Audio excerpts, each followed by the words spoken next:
We are live. All right. So we're going to wait for the hexologist to send his crowd over. Cool. While we do that, let's listen to the Hex anthem. Let's get it. Don't ever send me money. Imposters everywhere. Richard Hart, bracket. Don't ever send me money. Imposters everywhere, bracket. That's fucked up, right? Like, I'm out there actually making. How you been, brother? I've been good. Everyone else is like, oh, how about you? Good. Yeah? Did you have a good holidays? It was okay. I was by myself, so I was isolating. I'm going to try to make Christmas a lot better. My buddy invited me to go over. I should have went over, but hindsight's 2020, right? Yep. It's almost 2021.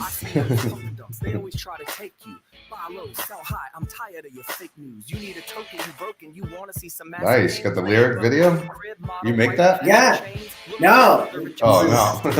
I just found it. Cool. Nice. I haven't seen it before. The only crypto that you'll ever need is HEX. Call it a scam. Nobody really cares. We can tell you the only one that ain't prepared. Oh, yes, I'ma be a millionaire. Oh, we're streaming on Twitch today. That's new. Nice.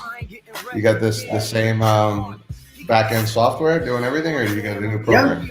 Yeah. Cool. So we're on Periscope, YouTube, D-Live, Periscope. Yep. Awesome. Good job, Maddie. I'm going to switch over to the D-Live chat when Hexo sends his audience. Okay. That way I can know. Or will you know when they show up? Can I do it now? Yeah, I'll see because I'm watching it too. All right, cool. There's like so much going on right now. Hey, everybody in the comments. How's it going, everyone? Getting ready to get started today. Joe, I was going to say, there's an option to stream on Facebook, but I don't know how I feel about that. And later in our show, we might. Yeah, that's a good way to dox us both. Right? Yeah. Well, and the second topic we have is hey, it's Tom LaRousse. What's up? He was on the show a week ago. So sit back, relax, and enjoy the pumpamentals. If you like what you hear by now, think twice. Just remember, yo, this ain't financial advice.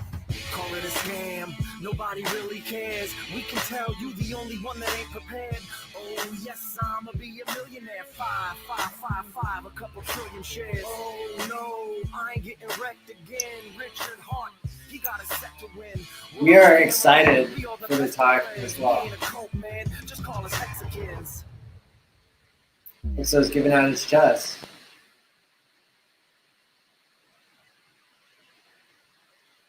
There's so many scams. I have to change my username. Don't ever send me money. Imposters everywhere. Richard Hart, bracket. Don't ever send me money. Imposters everywhere. Valid Brand says he started streaming on Facebook recently. Your grandpa saw your live stream? Wow. Oh, that's really cool. He's 90 years old and knows about CDs and bonds. And that got him curious about HEX. Hello from Brazil. Hey, Brazil. I was just in Brazil in January. I loved it there. They always try to take you. Buy low, sell high. I'm tired of your fake news. You need a token, you broken. You want to see some massive gains? Lambo, new crib, model wife, cash and chains. Look no further at your final destination. Don't be complacent every day when you paper chasing. All right. Leave the rest. Stop investing like you press. The only crypto that you'll ever need is HEX. Call it a scam. Nobody really cares. We can tell you the only one that ain't prepared. Hey, everybody. Coming over from the Hexologist show. Go ahead and hit that button, visit channel, and we'll get started here to explain the awesome show we have for you tonight. Hey, Hex Weekend. What's going on? How you doing, HEXerican? Hey guys. Shadowy Hex Brilliance. What's going on? Mixology. What's up, Briss? Papa. James Better. Izzy for life. Is that Papa Bow in there? Dr. Moore. Thanks for the lemon. Thanks for we coming got the over, guys. All-Stars here too. All right. Maddie, maybe if you can make some moderators too after we hit 200. I don't know if you need to hit 200 first, just in case. Yeah, we got Brandon's a moderator. Oh, okay, cool. And, he's always helpful.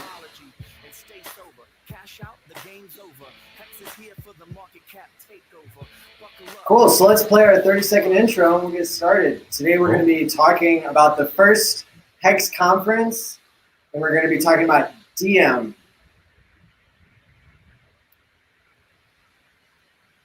Oh, wait. That's in, no, I'm saying that. You say the first HEX Conference, Maddie? That's right. All right. I like it.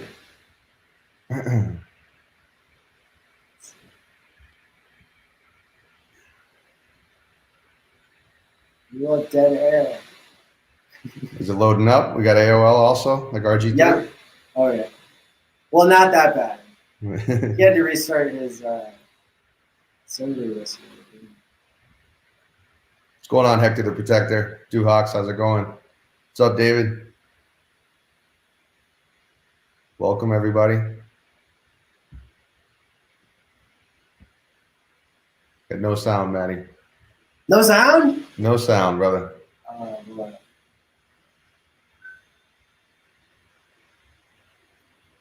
Next time. Okay, I spoke too soon. Maybe it is as bad as RG3's.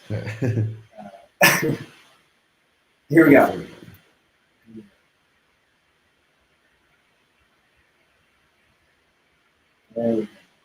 This is the first time it's actually going to work. There we go. I'm clicking the stake. There it goes.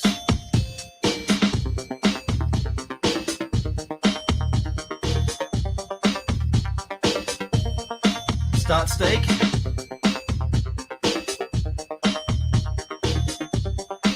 Boom. I'm all in. I'm in, folks. I'm in.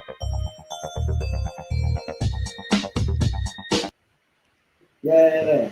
Very nice. Making progress. Awesome. Welcome, everybody. Yes, welcome to HEX Therapy Live. I'm your host, Matty Allen, and I'm joined here by our co-host. I'm Joe Exotic. Thanks for coming.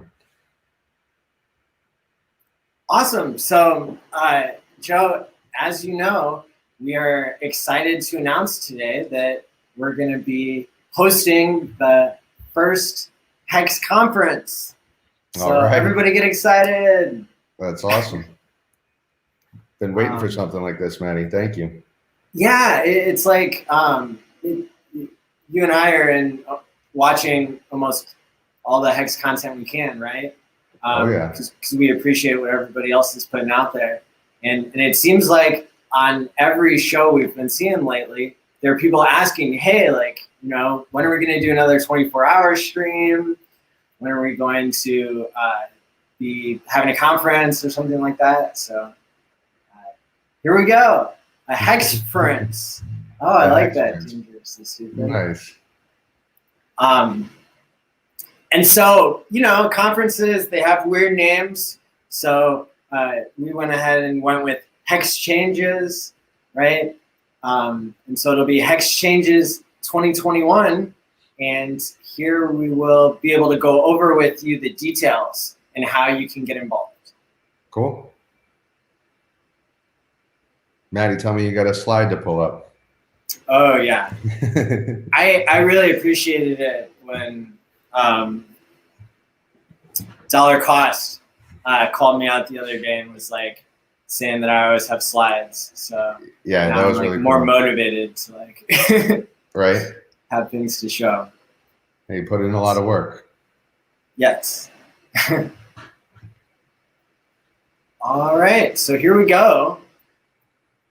HEXChanges 2021, the first HEX conference. It's going to be free for all.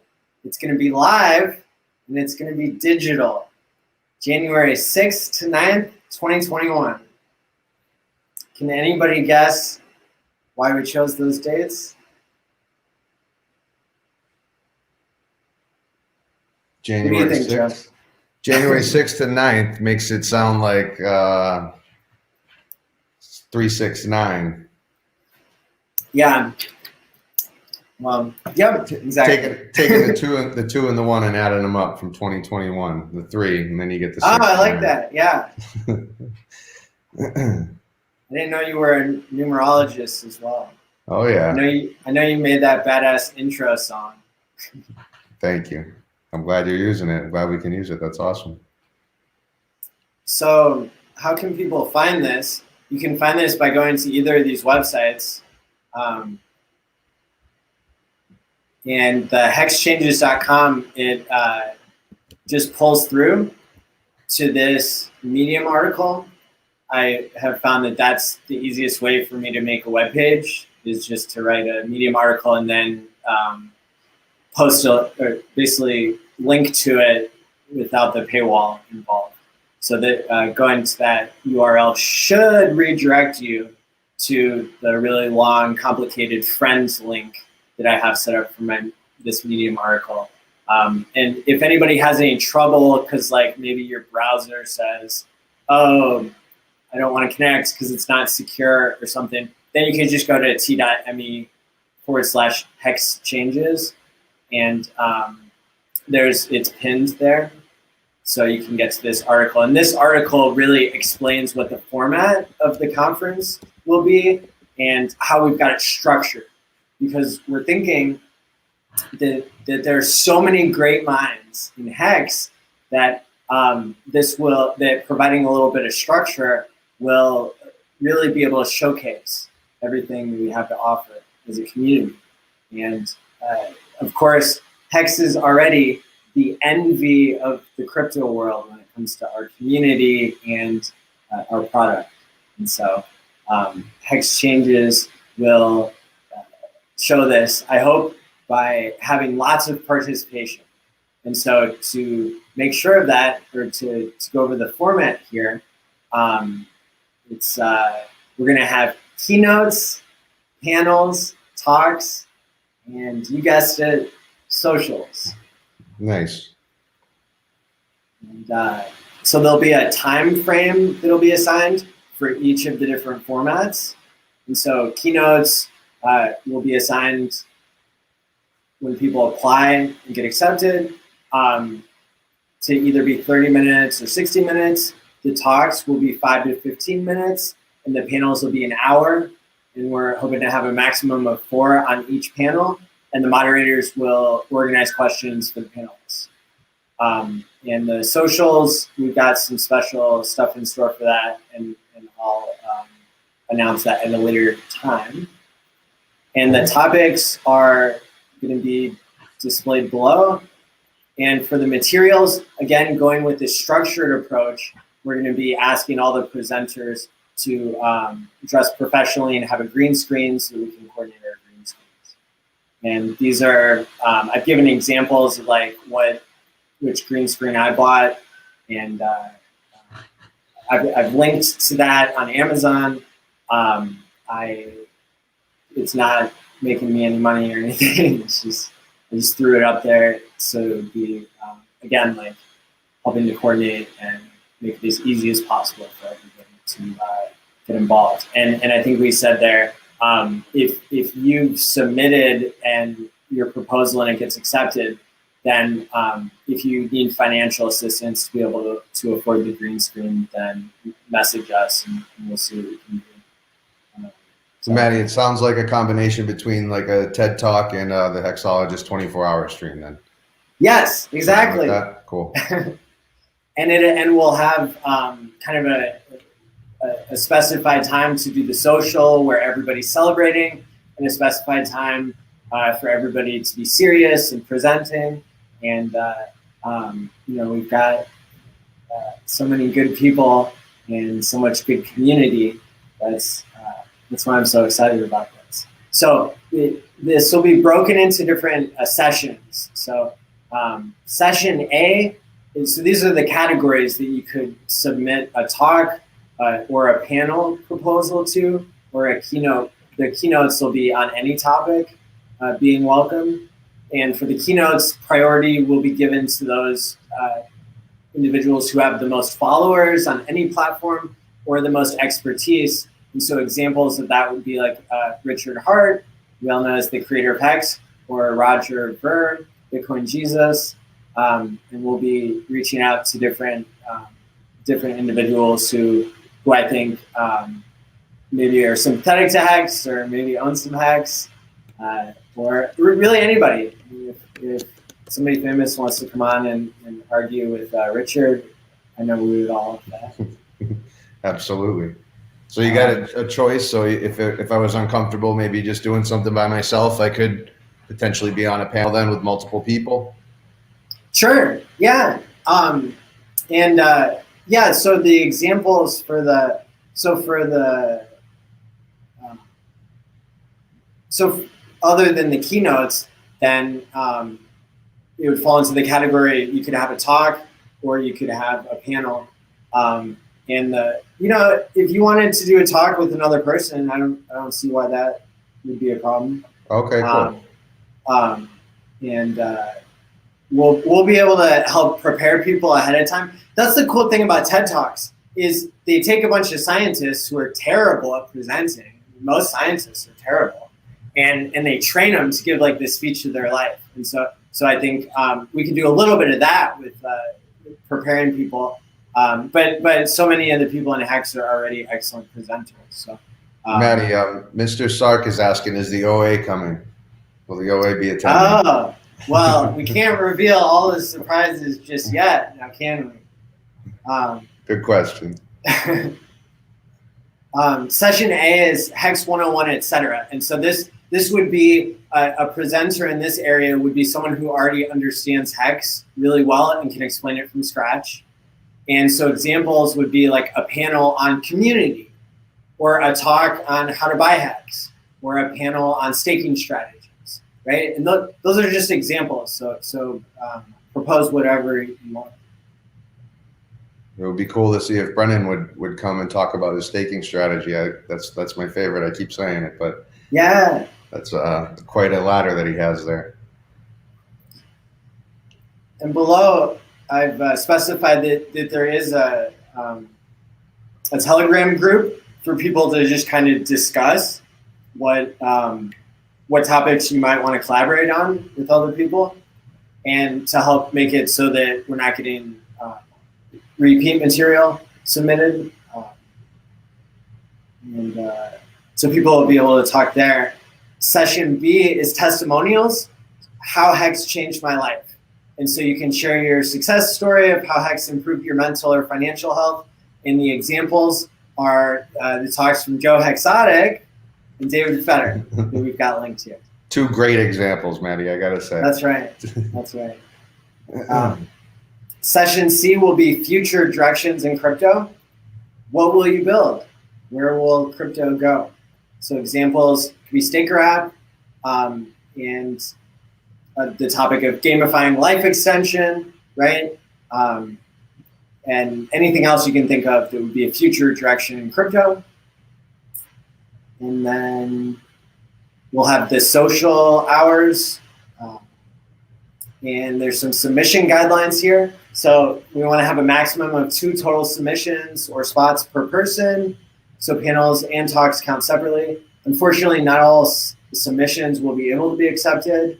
And the deadline is Thursday, December 17th, 2020, at the end of the HEX Therapy show. So that's approximately 3 o'clock UTC. So what is that, 2 weeks from now, Maddie, or 3 weeks? 2 weeks. 2 weeks from today. Yep. Cool.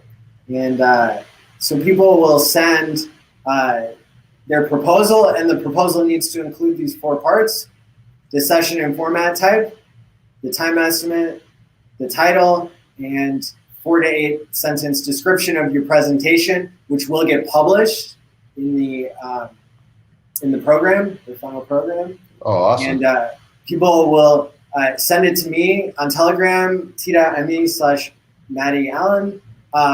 Send it as a single message, please. Or you can discuss it in t.me/HEXChanges submit. And accepted descriptions will be published in the final program. And then to register for the conference, what you'll do is you'll subscribe to all the 3 hosts here and the conference itself. So you'll subscribe on D-Live to Maddie Allen, Hexologist, and RG3, and to HEXChanges on Telegram. The channel. Is that HEXChanges on Telegram, not on D-Live? I'm sorry. Yeah. Okay. So it'll be t.me/HEXChanges. Okay. And that'll be the channel. So there's on Telegram, there's a channel and there's a chat that are separate. Cool. We got a few people coming in already to the TME chat. So thank you guys. Oh, nice. Awesome. So we got some frequently asked questions and how to stay updated, to check back here to this page, or to go to Telegram and you'll be notified. Yeah, and if anybody has questions, Maddie and I just started doing this, and we're far from experts at this point, but we've come this far, and we've had a lot of help from RG3, Hexologist, and the community. So if anybody hasn't streamed live yet and you have any questions, you're more than welcome to reach out to myself, and I'm sure Maddie would extend the same invitation as well. Yes, please. We're happy to help. That's what we're all here for. Awesome. Do we want to take any questions Cool. now about the conference? Yeah, if anybody has any questions, but by all means, ask them in the chat. I'm reading the D-Live chat. Maddie, do you have YouTube open or no? I think those pull through here. Okay, cool. Yeah. I can only see D-Live. I'm not actually signed in. I didn't sign in before I joined, so I'll have to remember to do that next time. Cool. Well, I love that graphic. Is Conrad cool with you using a picture of him like that, holding out the hex? Oh, yeah. No, it could be anybody, but it's definitely him. Figured just that nice.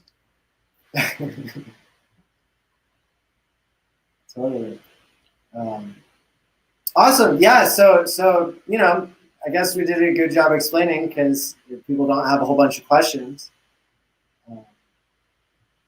Yeah. So, we obviously everybody wants to get together in person, and when that can happen, we'll certainly try to attend if we all can. But the 24-hour stream was so much fun, and it takes a lot out of everybody if you're contributing by being on screen, live streaming. It's it's a big day, and you want to see who's on before and who's on afterwards. And if you're at home and just participating by chatting in the community, it took a lot out of everybody. I'm sure it took a lot out of me. I was tired for a couple days, and it threw me off my routine. So that is a fun party, and I certainly look forward to the next time we do it. I know just from talking to Maddie before that we came on tonight, that Maddie was thinking that this would be a little bit easier on all of us to keep our routines and have the time duration per day, be able to get some sleep, and then pull that over a 4-day period where we can really interact with it as a community and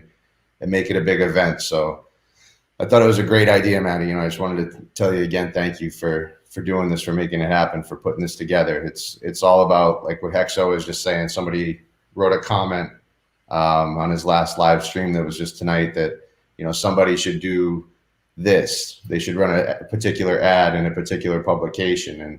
And Hexo's response was, go ahead and do it. And that's what this community needs, is people like you, Maddie, and everybody else that's making it happen on a daily basis. It's amazing that you do what you do during the day and then take the time, and create something like this for all of us to participate in. It's a great opportunity, and it's going to bring the community together. And it is a big party, and it's going to be a little bit more formal. And I'm looking forward to it. So I hope everybody else is also. Yeah, totally. Yeah, I was just looking. There's tons of good comments. It looks like people are really excited about the idea of doing the conference, and everybody guessed the 369 thing, with the dates of it being January 6th to 9th. Let's see.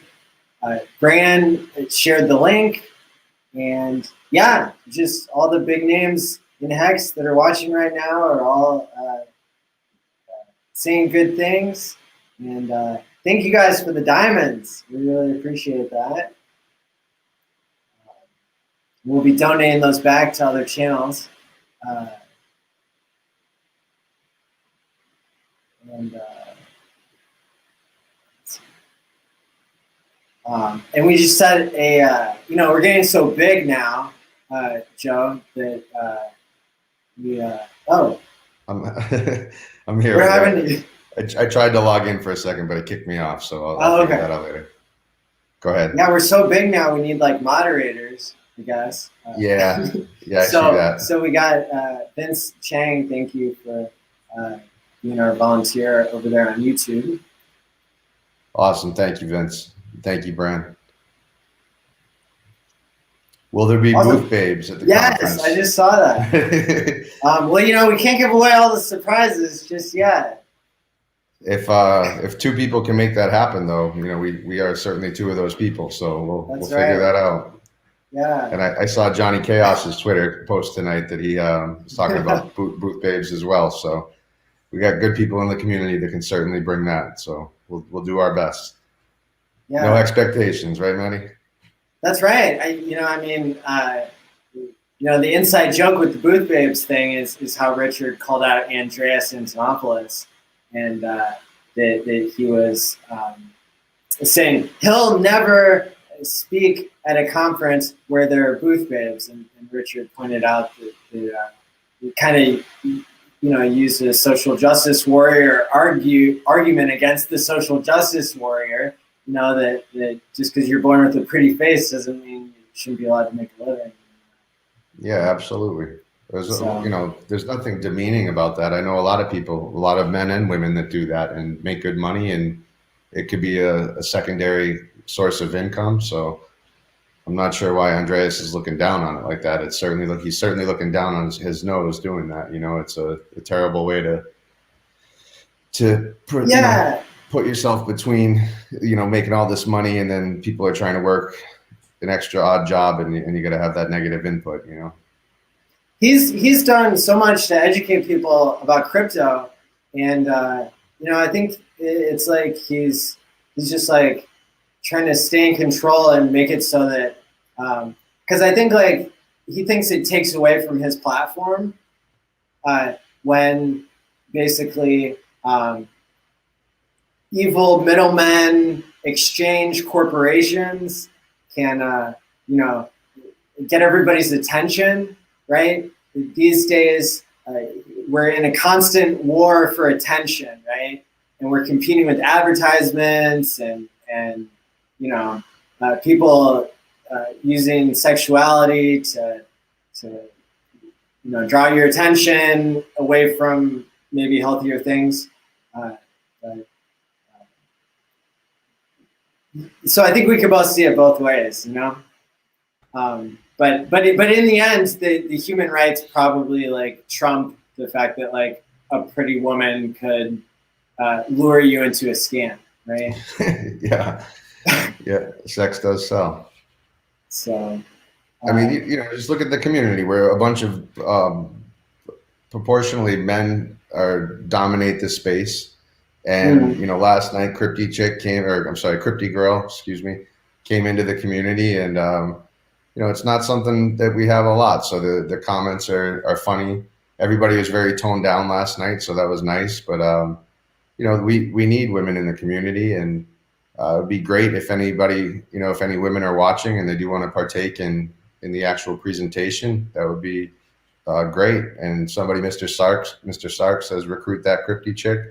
to the conference. She was so sincere and sweet. Maddie, Yes. what did you think of that? Did you get a chance to see? We're gonna, yeah, I saw her on there for the first hour or so, I think, and so I got to see like the look on her face when she got given $5,000, then $10,000, and right. Then I had a personal matter to attend to, and so yeah, it filled me with joy to see her welcomed in such an outstanding way, and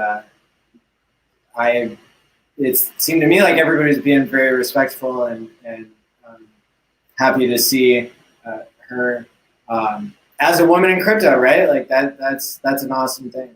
Yeah, so, Gen Z, a woman, somebody yes. new to the HEX community relatively, so she has a decent following. Certainly done a good job for a young woman, so it was really cool to see. If you think about being her age, and all of a sudden somebody comes in with 1 million HEX, and then 2 million, and then 2.5. It's incredible, and I can speak firsthand about what that feels like. It's incredible. It's a big surprise, and it's something that you'll never forget. It's something that I'll never forget. And I'm inspired by Ski Cat and giving away HEX, and I want to make sure that as my stakes end and I take some profit and then reinvest, go out to 5555, that I also do something with the money, to help others that are more in need, that are more in a position at the start of their life where, they can really benefit from it. Like, it was amazing, Maddie, what Brand did for the Joker the other night, Balliet Brand, when we rated from Hexo's show, I believe it was Friday night, and went into the Joker's stream. Brand was dropping ninja guineas, one after the other. And Joker was going crazy. He was loving it. And the energy was amazing. And then That's Brand, so awesome. Brand then also made a donation to the Joker's ETH address. And, it's an undisclosed amount, but by the way the Joker reacted, that was a beautiful moment. It was a great night. And, Brand inspired me that night as well. It's all about giving back to the community, and certain people are going to, benefit from that. I'm going to benefit from Brand donating to the Joker, because the Joker is already a spokesperson in our community, and now he's more incentivized to see his stakes grow and to go out and to share that with the community. So that was just really amazing. That was one of my favorite nights in HEX so far. Wow, that's so awesome. I totally missed that, so I'm glad you told me about it. Yeah, it was really cool. And that's, the other cool thing about our community is that's something that anybody that did miss it, if you have nothing to do, later tonight, if there's no discourse and, you want to watch something HEX related, go check out Find Joker on YouTube, or go to D-Live and watch the rerun. And, you'll get that same feeling as if you were there. It was incredible. The building, of the energy, and somebody like the Joker, the way he fed off of it and was so appreciative of it, just like Crypty Girl last night. It was, you can't, there's such real moments. You can't act that. You can't pay somebody to do that. It's a beautiful moment in our community. Yeah, so. Totally. Yeah, she posted the video on Twitter afterwards for like crying, and that was so real, for sure. Yeah, and I tried to do my part just by retweeting it like everybody else and liking everybody else's that I saw. And this morning I woke up and I saw that the 1.5 minute video had over 10,000 views this morning. Yeah. That's incredible. Yes. So we have an unbelievable community, and Brand really showed his character. He was that was just all from his heart. It was beautiful. So thank you, Brand. Yeah. Thanks to everybody. This is an honor. So, 10,000 views. Comments, people are putting Joker faces, saying that they had a similar reaction. And it's not, I get some mixed emotions last night with the chat with people. Maybe I read too much into comments, and whatever we can do to contribute to the community is what matters. Well, somebody like Brennan, or I don't want to say the wrong name. He has a new name on this, Shadowy Brilliance, Shadowy Hex Brilliance. What he brings to the table is so unique, and I enjoy consuming his content. Then there's also somebody like Ski Cat that, I don't know who Ski Cat is. He doesn't contribute any content. He contributes to the content makers, to the people that, make this community fluid. And then you have, what you and I are doing. We're just trying to, and Bran and David and everybody else that streams A-Bit today. I mean, just everybody doing our part to see if we can create some content, make each other laugh, communicate on Twitter.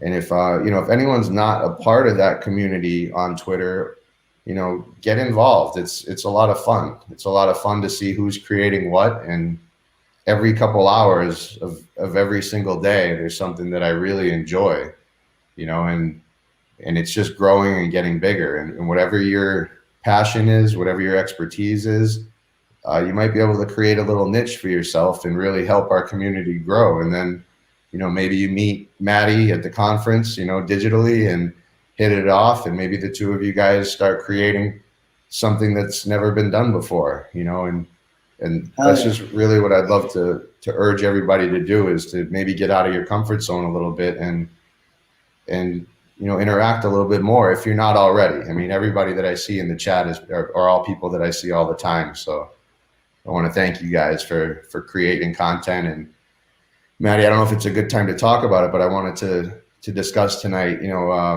with it being the holidays, and is it a good time to maybe talk about that? Sure. Yeah. I was thinking, I made the mistake of being alone on Thanksgiving. It wasn't working out with my wife and I, and I ended up going back home to my house up north, where my wife is down south. And, once I got home, I really knew I made a mistake. I didn't want to be there. And the Hex community, brought me through Friday during the afternoon with Hexo, and then at night with the Joker stream. I was alone, other than with the Hex community. So it was so important for me, who's somebody who struggles with alcoholism, with addiction, who likes to isolate. It was a blessing to have a little party going on that I could tune into, because it was convenient for me, because Bran was being Bran, because Joker was, having his live stream, and the community was all there. It was incredible. It is, like Sick Visor Bro just said, we family. We are, and it's really incredible. So Christmas is coming up, and the holidays are tough. I know for myself, Thanksgiving through Christmas, New Year's, it's like the big three. And a lot of people have committed suicide during those times. A lot of people happen to just pass. So a lot of us know family members and friends that are no longer here, and it's a beautiful time of year. It's all about family and friends and service to others. But sometimes, I can speak for myself, and I think others can relate, I just want to be alone for a little bit, because I get a little bit sad, I get a little bit upset, or I've maybe made the mistake, like I just did, going home for Thanksgiving to be alone.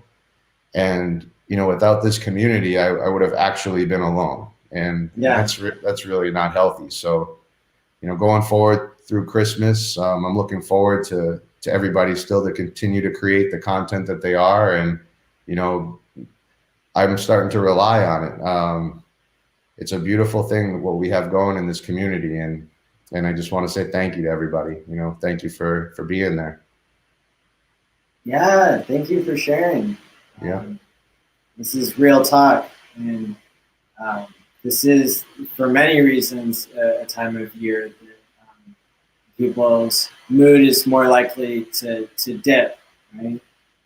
And so if you can participate in the community and buy the dip, or whatever we want to call it, it's so important to have a social network, right?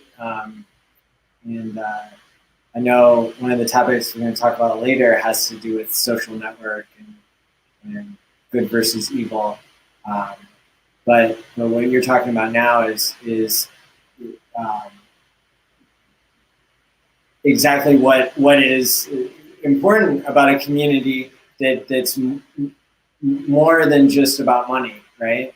We're not just a bunch of people who are it's kind of funny that we greedy all, bastards. We're a caring community too. Yeah, absolutely. We all came into Hex because of money, and now through my relationship with you, Maddie, and through the rest of the community, it's definitely secondary. It's not as important to me as the relationships that I'm building and the entertainment that I'm consuming and the friendships that I have now. So it's an amazing place. I had a good time last night. Like, it's like every time we, you and I do a show and we get off and go on Twitter and, after Discourse, after Hexo, it's like the fun continues. There's a running joke that happens that, somebody, Vince made a meme last night of the Dilapidosaurus, which was just a word that the crypty girl didn't know, which was dilapidus, dilapidated, and RG3, broke it down for her, and then you got, just like a little running joke, and it carried me through for a couple hours after Discourse last night, and I fell asleep looking at Twitter and liking what everybody was, keeping making me laugh. So it's an amazing family that we have here, that's for sure. Yeah. I mean, sending money to yourself in the future in the form of Hex, and then sticking around to enjoy the company that you have and the community.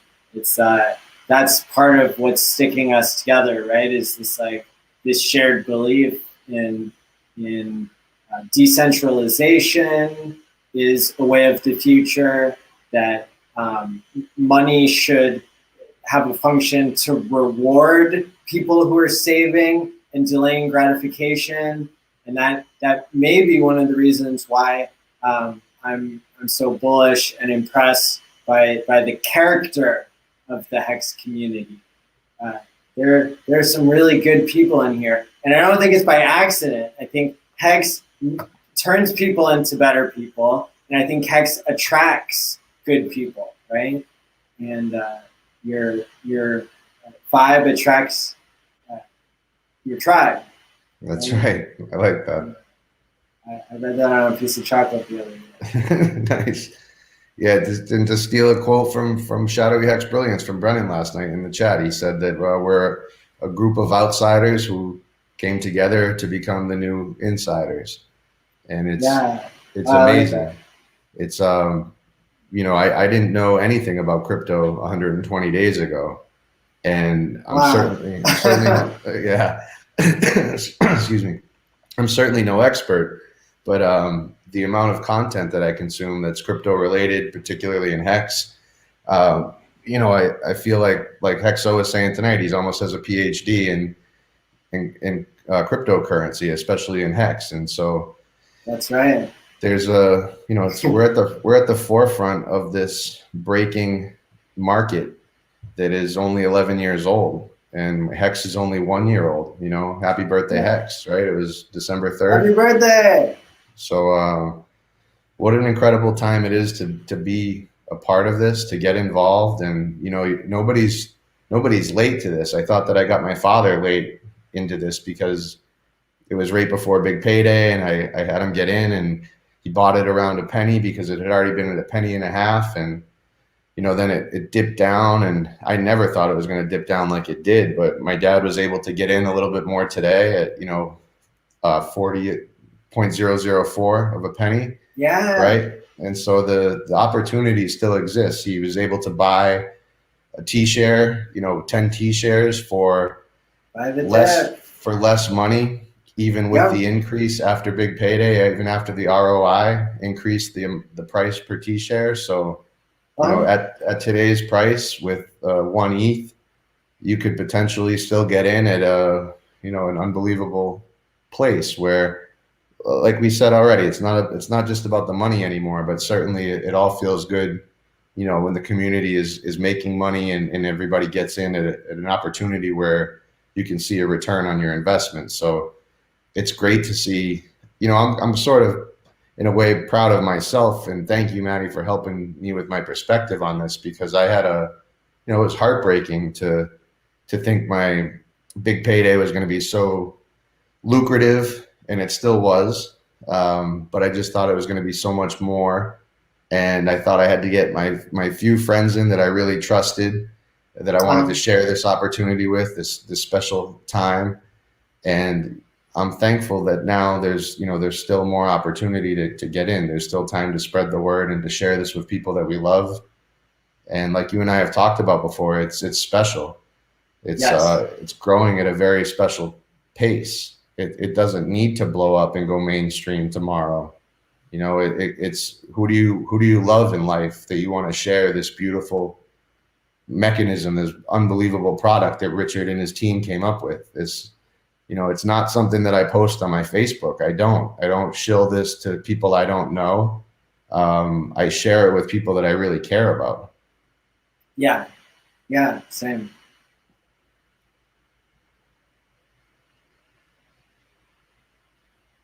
You and I even talked before. Maybe this is a good time to talk about it. Just about like if you wanted to sell Hex, if it comes to the point where I'm going to sell my Hex because one of my stakes has ended, maybe I think about selling it to one of my friends and selling it to, you know, if my dad's going to get in with a couple ETH, maybe I exchange that Hex for ETH and then I sell that ETH on the open market. And I'm not really pushing the price up through Uniswap.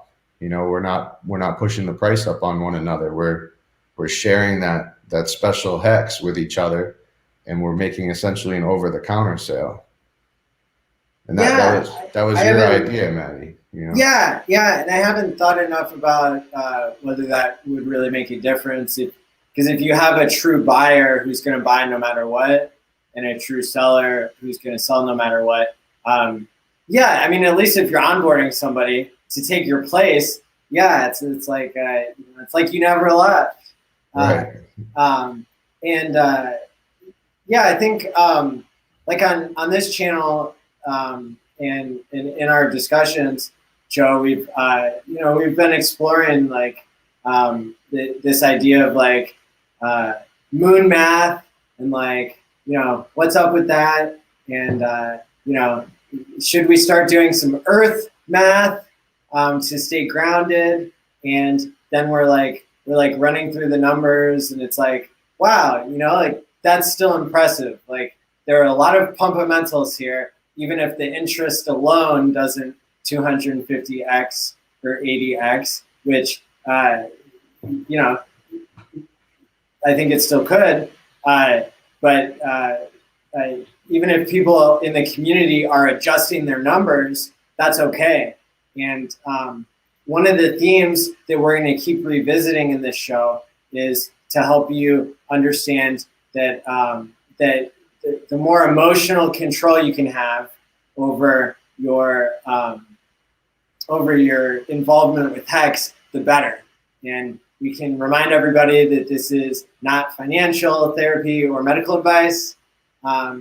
But this is really a chance for us to look at how everything integrates with our decision making, our prefrontal cortex, right? Our experience of different emotions, of fear and greed, right? I got lucky because I was practicing mastering my fear in crypto during the same time when Hex was being launched and going to all-time lows. I was practicing how to buy when my brain was telling me to sell, right? And so that's paid off incredibly. And but I can still look back on those moments where I bought Hex at all-time lows, and it felt wrong. Like it was painful, right? It was not a good feeling. It was this masochistic thing that I did to myself. And so we have to remember that that's part of mastering the behaviors that we're looking for, right? The strong hands and planning for the future and saving for the future. And so that'll be one of the themes, whenever we're talking about things, like news events, we're going to talk about DM today, which is Facebook's new world currency. And we're going to get ahead of the narrative there and just explain, like, I've been in crypto paying attention long enough to know that, when the banksters and the richie riches that aren't in HEX, when they realize what they've missed, right, they're going to generate a bunch of fear, uncertainty, and doubt so that they can buy your bag at a lower price and hopefully sell part of it back to you at a higher price and then fudge you out again and, keep playing that game. But, once people really understand HEX, then usually they prefer to store their wealth in HEX compared to storing in a fiat, so that could be even more competitive there. And so it's really, I think, when we discuss, the being realistic about the moon math, when we discuss maybe sticking longer because we know it pays better, and when we answer like real questions, like Joe, I think one of the awesome things that you bring to the table is like, you do question things and you do demand a level of realness, right? And that's one of the reasons you said that you've been attracted to the HEX community, is because it's not a bunch of people being fake. And yeah, so I love moon math. I get inspired by it. When I heard 240x was the design and 80x over 10 years, that's exciting. That's something I certainly want to hear thoroughly. I also love to hear the counterpoint where somebody says what the bottom is, what could potentially be the least amount of money that you could make if this mechanism works. So I think that it's very. It could go to zero and we'd lose everything. Right. Absolutely. And that's why it's important that people are responsible. I'm not selling. Yeah. Right?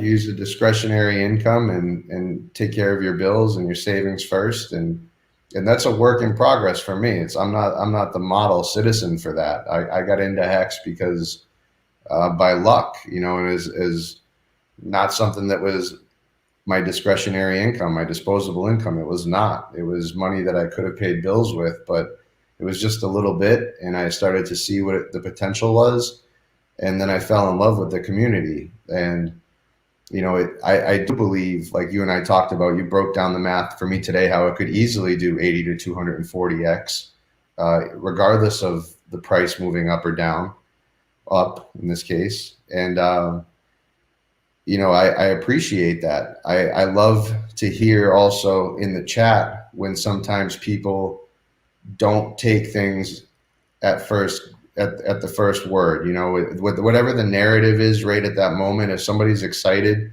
about the price doing a 240x, I love to see in the chats why that's not possible, why that can't happen.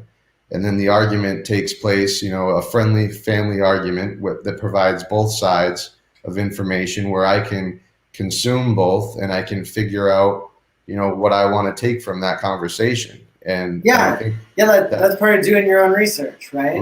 Right. And having and not having so much censorship that people can't question things, right? And like I appreciate everybody's patience with people who are going to come in and be new, right? And be like, well, I mean, at least we don't have to worry about the people freaking out about the AA system and stuff like that. But people are still going to go through like stages of disbelief, right? Because it does sound too good to be true. Because like Bitcoin already has been too good to be true. And now it's not the best crypto technology, but it's performed very well in terms of price if you got in the beginning. And so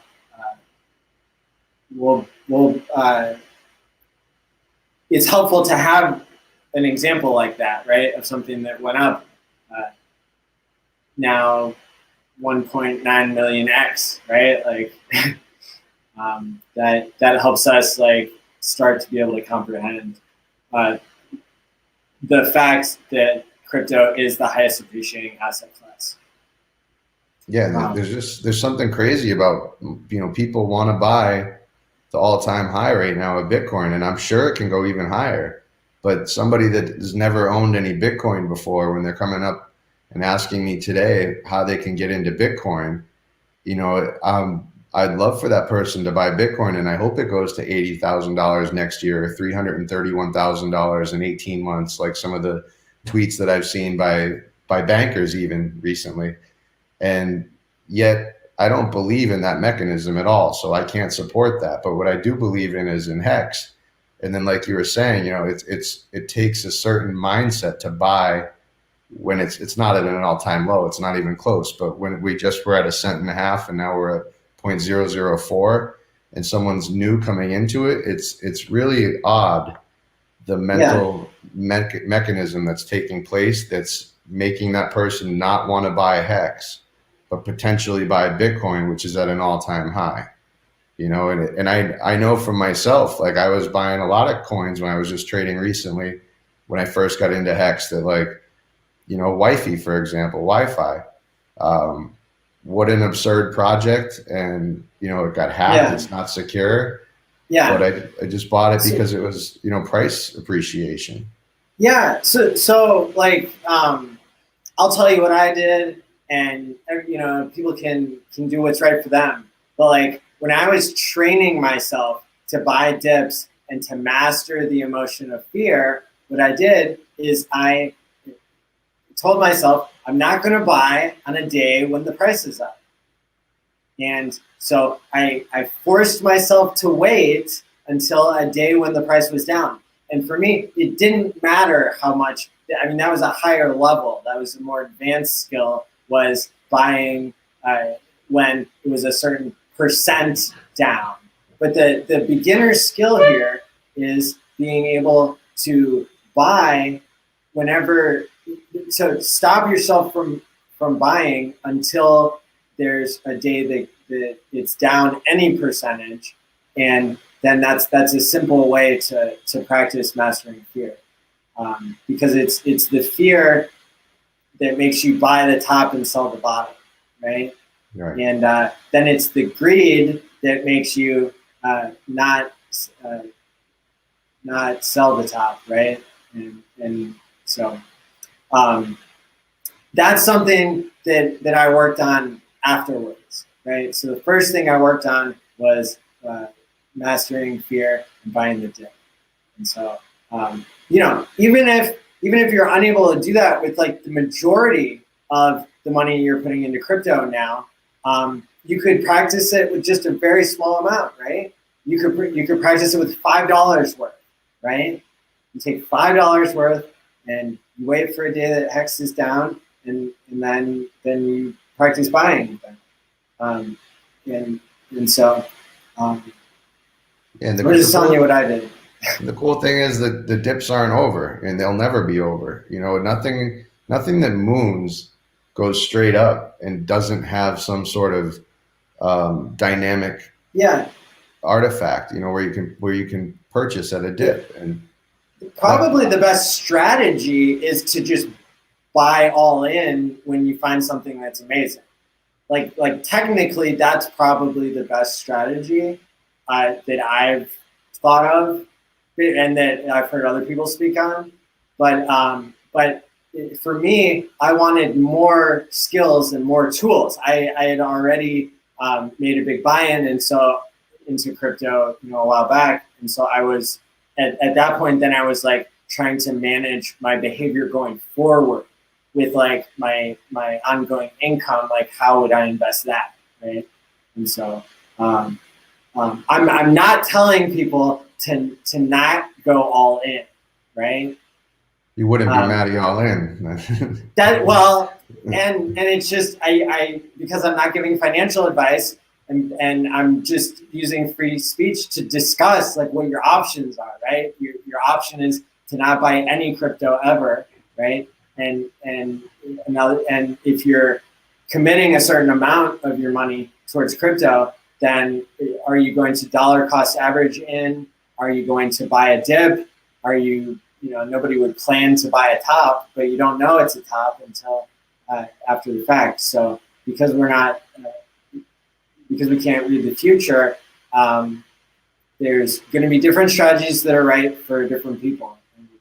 And so the cool thing is that when you love the product like Hex and like I do, and I know you do, that there hasn't been a price yet where either one of us has purchased and felt bad about it, because we know in the long run where this is going. And it's more than just money, it's the community, but also on top of that, I love the functionality of staking, of the website, of the tools. So even at buying it, 1.4 pennies, where I made a couple purchases, it's not something I feel bad about at all. Yes, I learned a lot, in the process. And like you're saying, yes, it'd be great to control my emotions more, and be able to learn from this as well, where I can grow.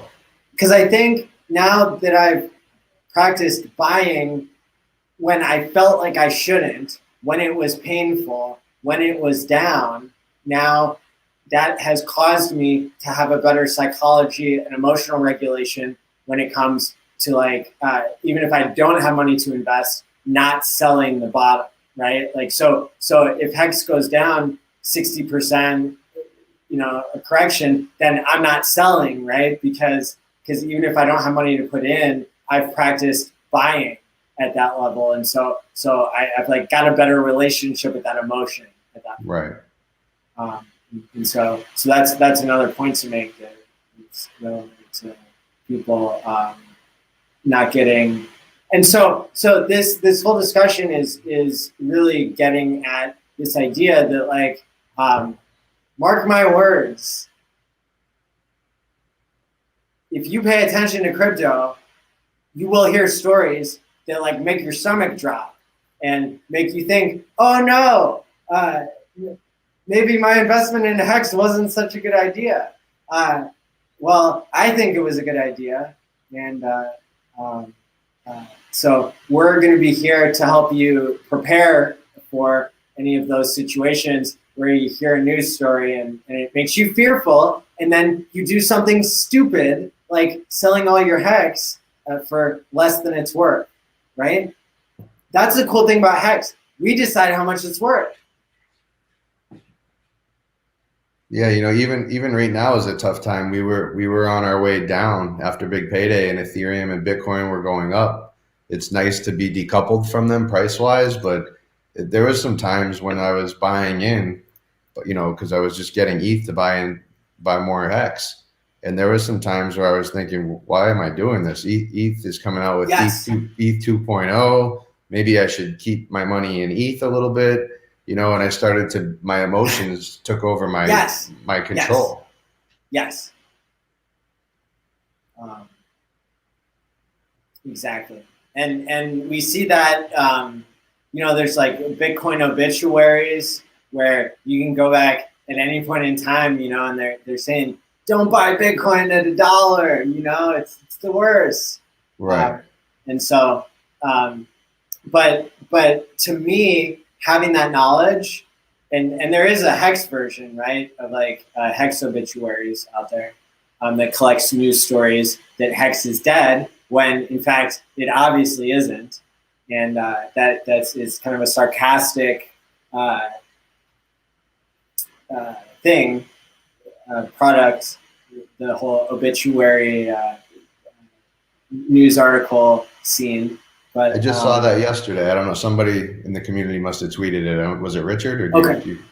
I don't remember. Yeah. And so that to me, that isn't as good as the experience of practicing buying a dip. It's not as good.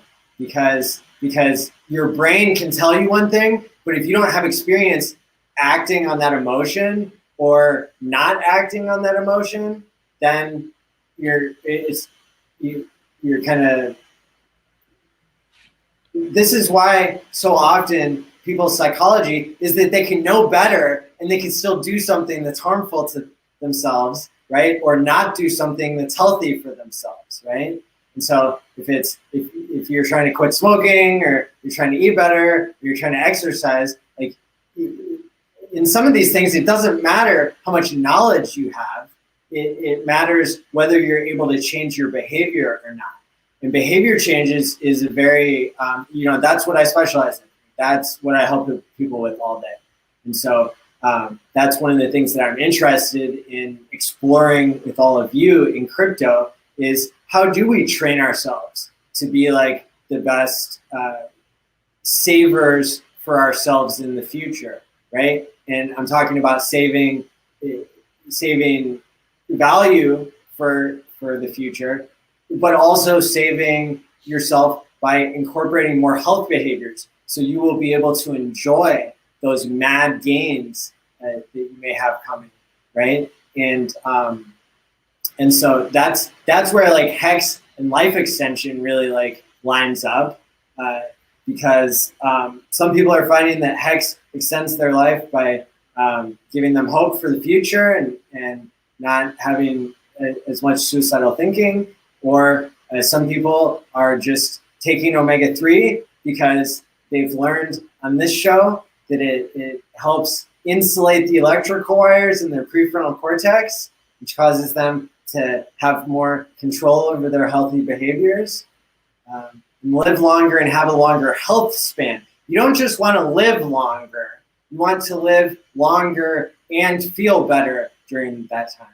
Right. And so your quality of life is measured by your health span, how long you're healthy. Yeah, and I started the omega-3 challenge, and to give everybody an update, it's been a turbulent time over the past week that had started it. I think I took my first omega-3 on Thanksgiving, maybe the day before.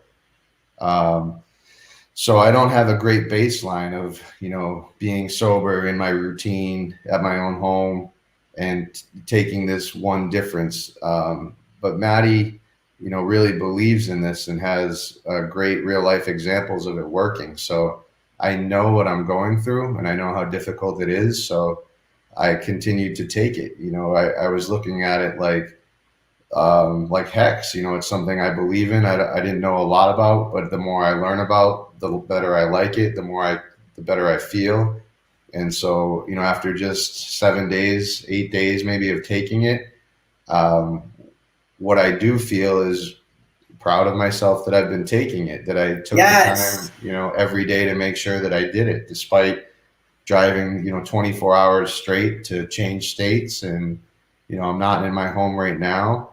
Visiting my parents, and everything is just a little bit different, and to try to start a new routine is difficult, but I feel good, because of that, because I made it a priority to make sure that I'm doing something as simple as taking one of those every day.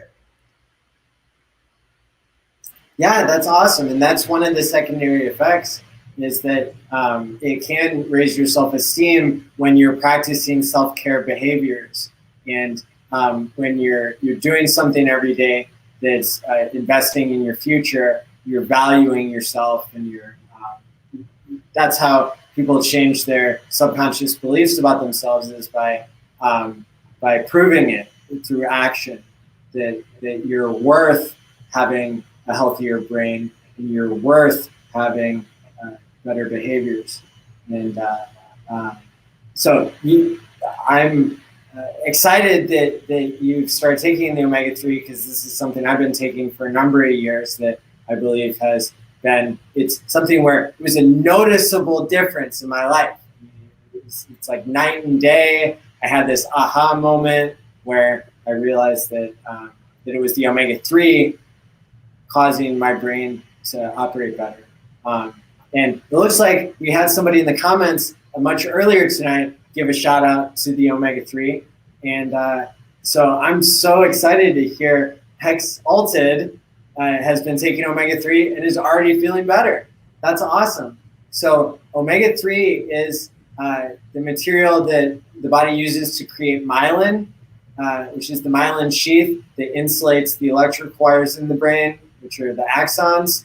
And the oligodendrocytes are the neuroglia type of cells that install the omega-3 as myelin on the axons. And so as they're doing their work, building you a better brain, it takes them about 1 to 4 weeks to install enough myelin for you to notice a difference.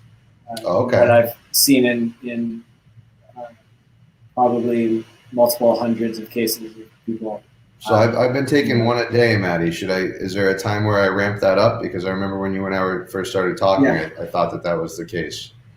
Yeah, so what I do, I did 1,000 milligrams per day with food for the first week. Then I did 2,000 milligrams per day after that. And then I settled after a year or something doing that. Then I settled at, I take 1,600 a day now. Okay, so in between the two, you went down a little bit. Yeah. Okay, cool. So I take one 1,200 milligram pill because that's how big they are. I should double check. Maybe it's 600 and you're supposed to take 2, but I've been taking one. It's a pretty decent size. Would you suggest then I wait till my first month is over of taking that 1 at a time and then going up to 2 if they are indeed 1,200 milligram pills? Or is it just about my after stomach? a week of tolerating it, then it's going to be fine. Okay, cool. A lot of people tolerate it just fine because it's just supposed to already be in food, right? Like the only people who don't take omega-3 would be people who are on blood thinners, and so that's what you have to know is just don't. If you're on a blood thinner, talk to your doctor first. Talk to your doctor first anyway, because I'm not a doctor and I'm not giving medical advice. I'm just telling you what I did. Call Hexo maybe. See what Hexo says. Yeah. Well, you pointed out he was talking about PhDs earlier, and I just want to point out, for anybody who's submitting really good content to the HEX conference, sometimes when you get famous in a new area of science like crypto, universities start handing out honorary PhDs.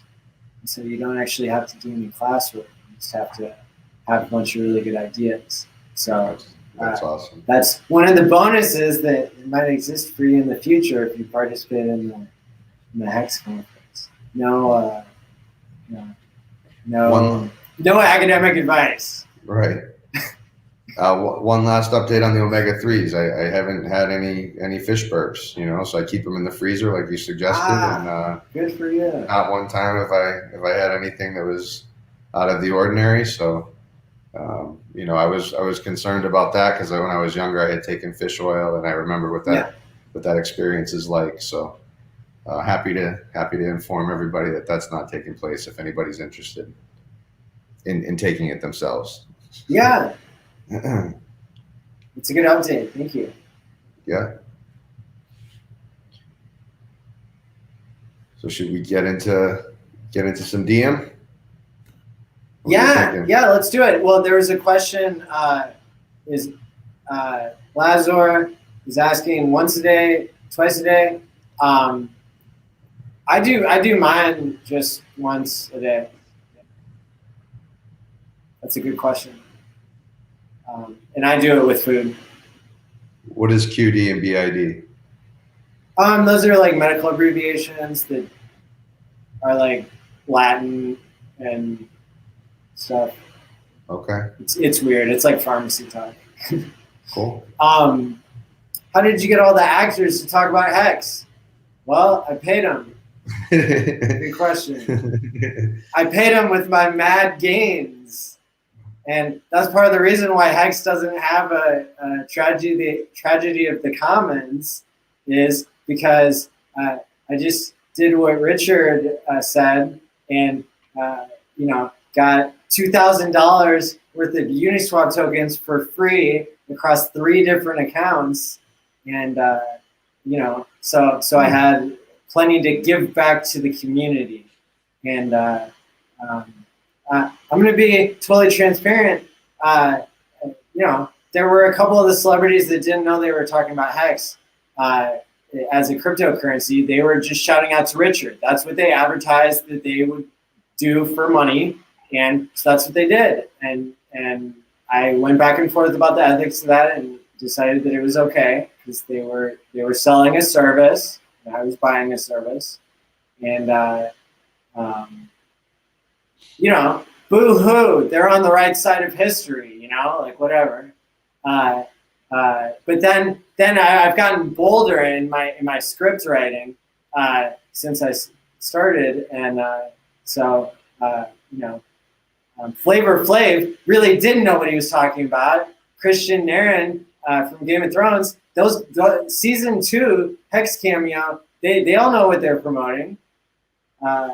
It's the real deal. So, good question. That's awesome, Maddie. Thank you for doing that for the community. It's great. Dr. Moore asks, "What's the dose for toddlers?" That's definitely something I'm not going to comment on because I don't want to kill your kids.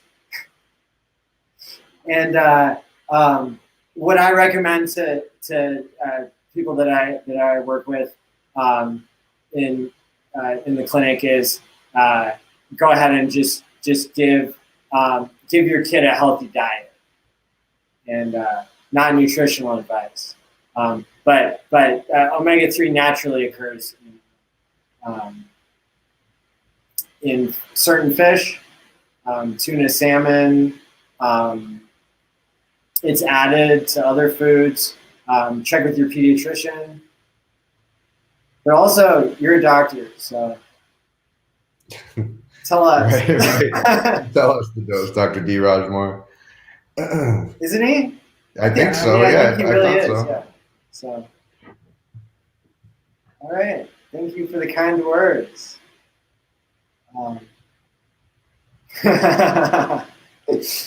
That's right. Not nutritional advice. Just like she just posts like a big like not advice, like not blank advice. Right. And fill it in. Potential partnerships with other utility coins.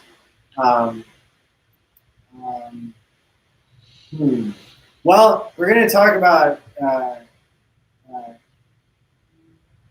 some stuff, in particular. But we might have to get back to that question.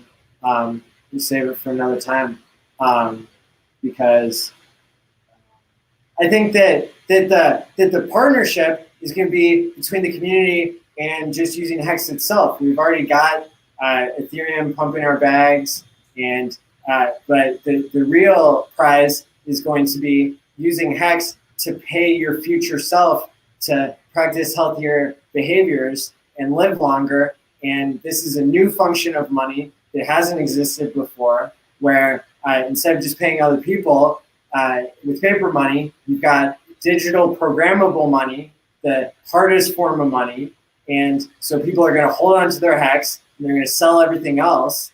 And that's what people do with harder money. And people might even start time locking, not just time locking, but behavior locking their Hex to the point where, oh, if I don't like take 100 steps today, or whatever my goal is, that's like really low. But like, if I don't take 100 steps today, like, oops, like I'm locked out of my Hex, right? Like that's something you could do with programmable money. You could decide what you want to be motivated for, and you could program your motivation to be healthier, right? Peter McCormick, yeah, like come on down, like join the stream.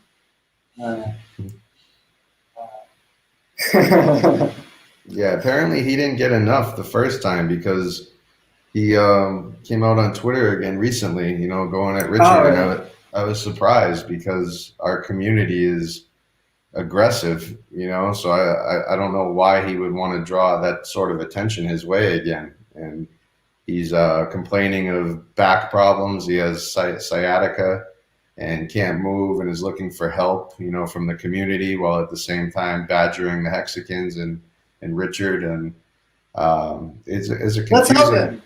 Yeah. Okay. Yeah, Let's help him. To merit. So, dear Peter, somebody can clip this.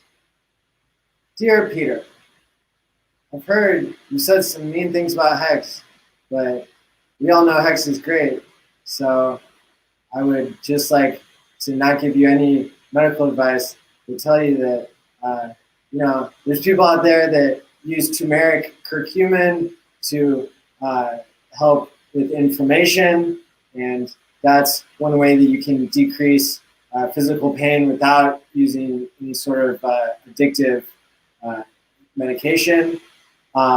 Another thing that's really important for nerve health is going to be vitamin B1, right? And I know that you have a history of drinking, and so B1 actually will restore any memory loss that you've had due to lack of vitamins, right? So Korsakoff's syndrome is when your B1 gets so low because of chronic drinking, and it's one of the few like magical tricks that can happen where you suddenly get your memory back, which seems like it's lost. Did you say B1, Maddie?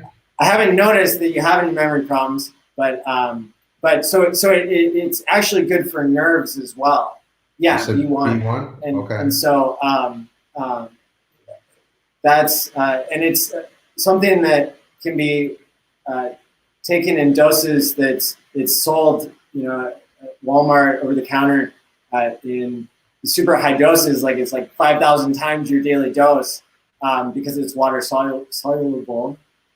You can almost say that, and so you just excrete any that you don't use. It doesn't build up toxically in your system. And so, but it's something that I mean, it helps people see a noticeable difference after like 2 days of taking B1. So, cool. Well, I go the different route. Like when I heard Peter, I didn't necessarily want to help him. My first we want him to be around long enough to admit the error of his ways. You know, you can't have this guy dipping out on us too early. So we're gonna extend the olive branch, and we're gonna love our fellow, you know, human being. People. Yeah, and I mean, like, you know, we all get tribal from time to time, and you know, if he wants to chase our clout, that's fine. But I think people are gonna know what's what, especially as the Hex community continues to be giving and kind, considerate to others, modeling that behavior which we wish to see in others. You know, and it's fun. Like, it's fun to just be nice. Yeah, it can take some work for some people like myself. You know, it's not my go-to. So that's why I do love the Hexican community, because that is the go-to. You know, when somebody comes in the chats, thankfully there are moderators, and I didn't understand when I first joined the community as an outsider. I thought, you know, why are there certain questions that people avoid? And I get it now. You know, it's an uplifting, positive community where we support each other, and you know, we give each other some riffs now and then, like me adjusting my glasses all the time. And it, you know, it's fun. You know, it's fun to be real with each other. But you know, like I just the jerk in me, you know, that I would like to see less and less of every single day. When I see somebody attack our community, my first thought is not been to help that person. And it's cool that we have figureheads in our community, like RG3 bringing on Nagabo. You know, yeah. That was so cool. That's That such a was good cool. example. Yeah, because that was somebody that was, to me, on the fence at the very best, and then disruptive to the community. And then RG3 brought him back on, and now he's a part of the community doing his thing. I mean, he might not be a Hexican, but that was cool to see. You know, I'm not of that mindset, so it was a learning experience. You know, and it's just like last night. There was a lot of people saying, you know, bad things about Crypty Girl and what her intentions were and things like that. And like the community just doesn't stand for it. It's a positive community, you know, and we don't nitpick and actually try to hold somebody down to their worst day. You know, if everybody saw me on my worst day and held me to that, that would be a tough life. So, you know, I can forgive Peter too. If he has a few more days of sciatica, you know, before he's willing to say I'm sorry, and I'm not mad at that either. But B1, so it helps with nerve. I threw my back out for the first time a couple of years ago, and it was so I hurried up and took some B1, and it healed more quickly awesome. that way. And there's like with your nerves that run through your back, there's like 2 or 3 different kinds of injuries you can have where it like swells up and it can go back down, or it's actually having, you know, sustained like something pushing into it. And so there's for at least 1 or 2 of the different types of pains you can get, the B1 and the turmeric curcumin. Cool. I think that's one of the ways to go. So, proof of health. Yes. Oh, can I say more like nice stuff about Peter? Yeah, absolutely. You're talking to the right guy. Okay. I think I said this like a long time ago, but I was listening to his interview with Andreas, and you know, I super respect Andreas. He taught me about programming Bitcoin through his book that he wrote, and all of his talks and stuff. And you know, at the end of their interview, they're just kind of like shooting the shit, and you know, Peter's talking about how he quit drinking, and you know, he maybe uses an app to keep track of how long it's been or like how much better he is. And you know, Andreas is sitting there saying, "Oh, that's kind of like gamifying health, isn't it?" And so these 2 guys are sitting there, and I'm like, say it. You're so close. Pay yourself to have better health. Gamify mental health and physical health by paying yourself in crypto. And neither one of them said it.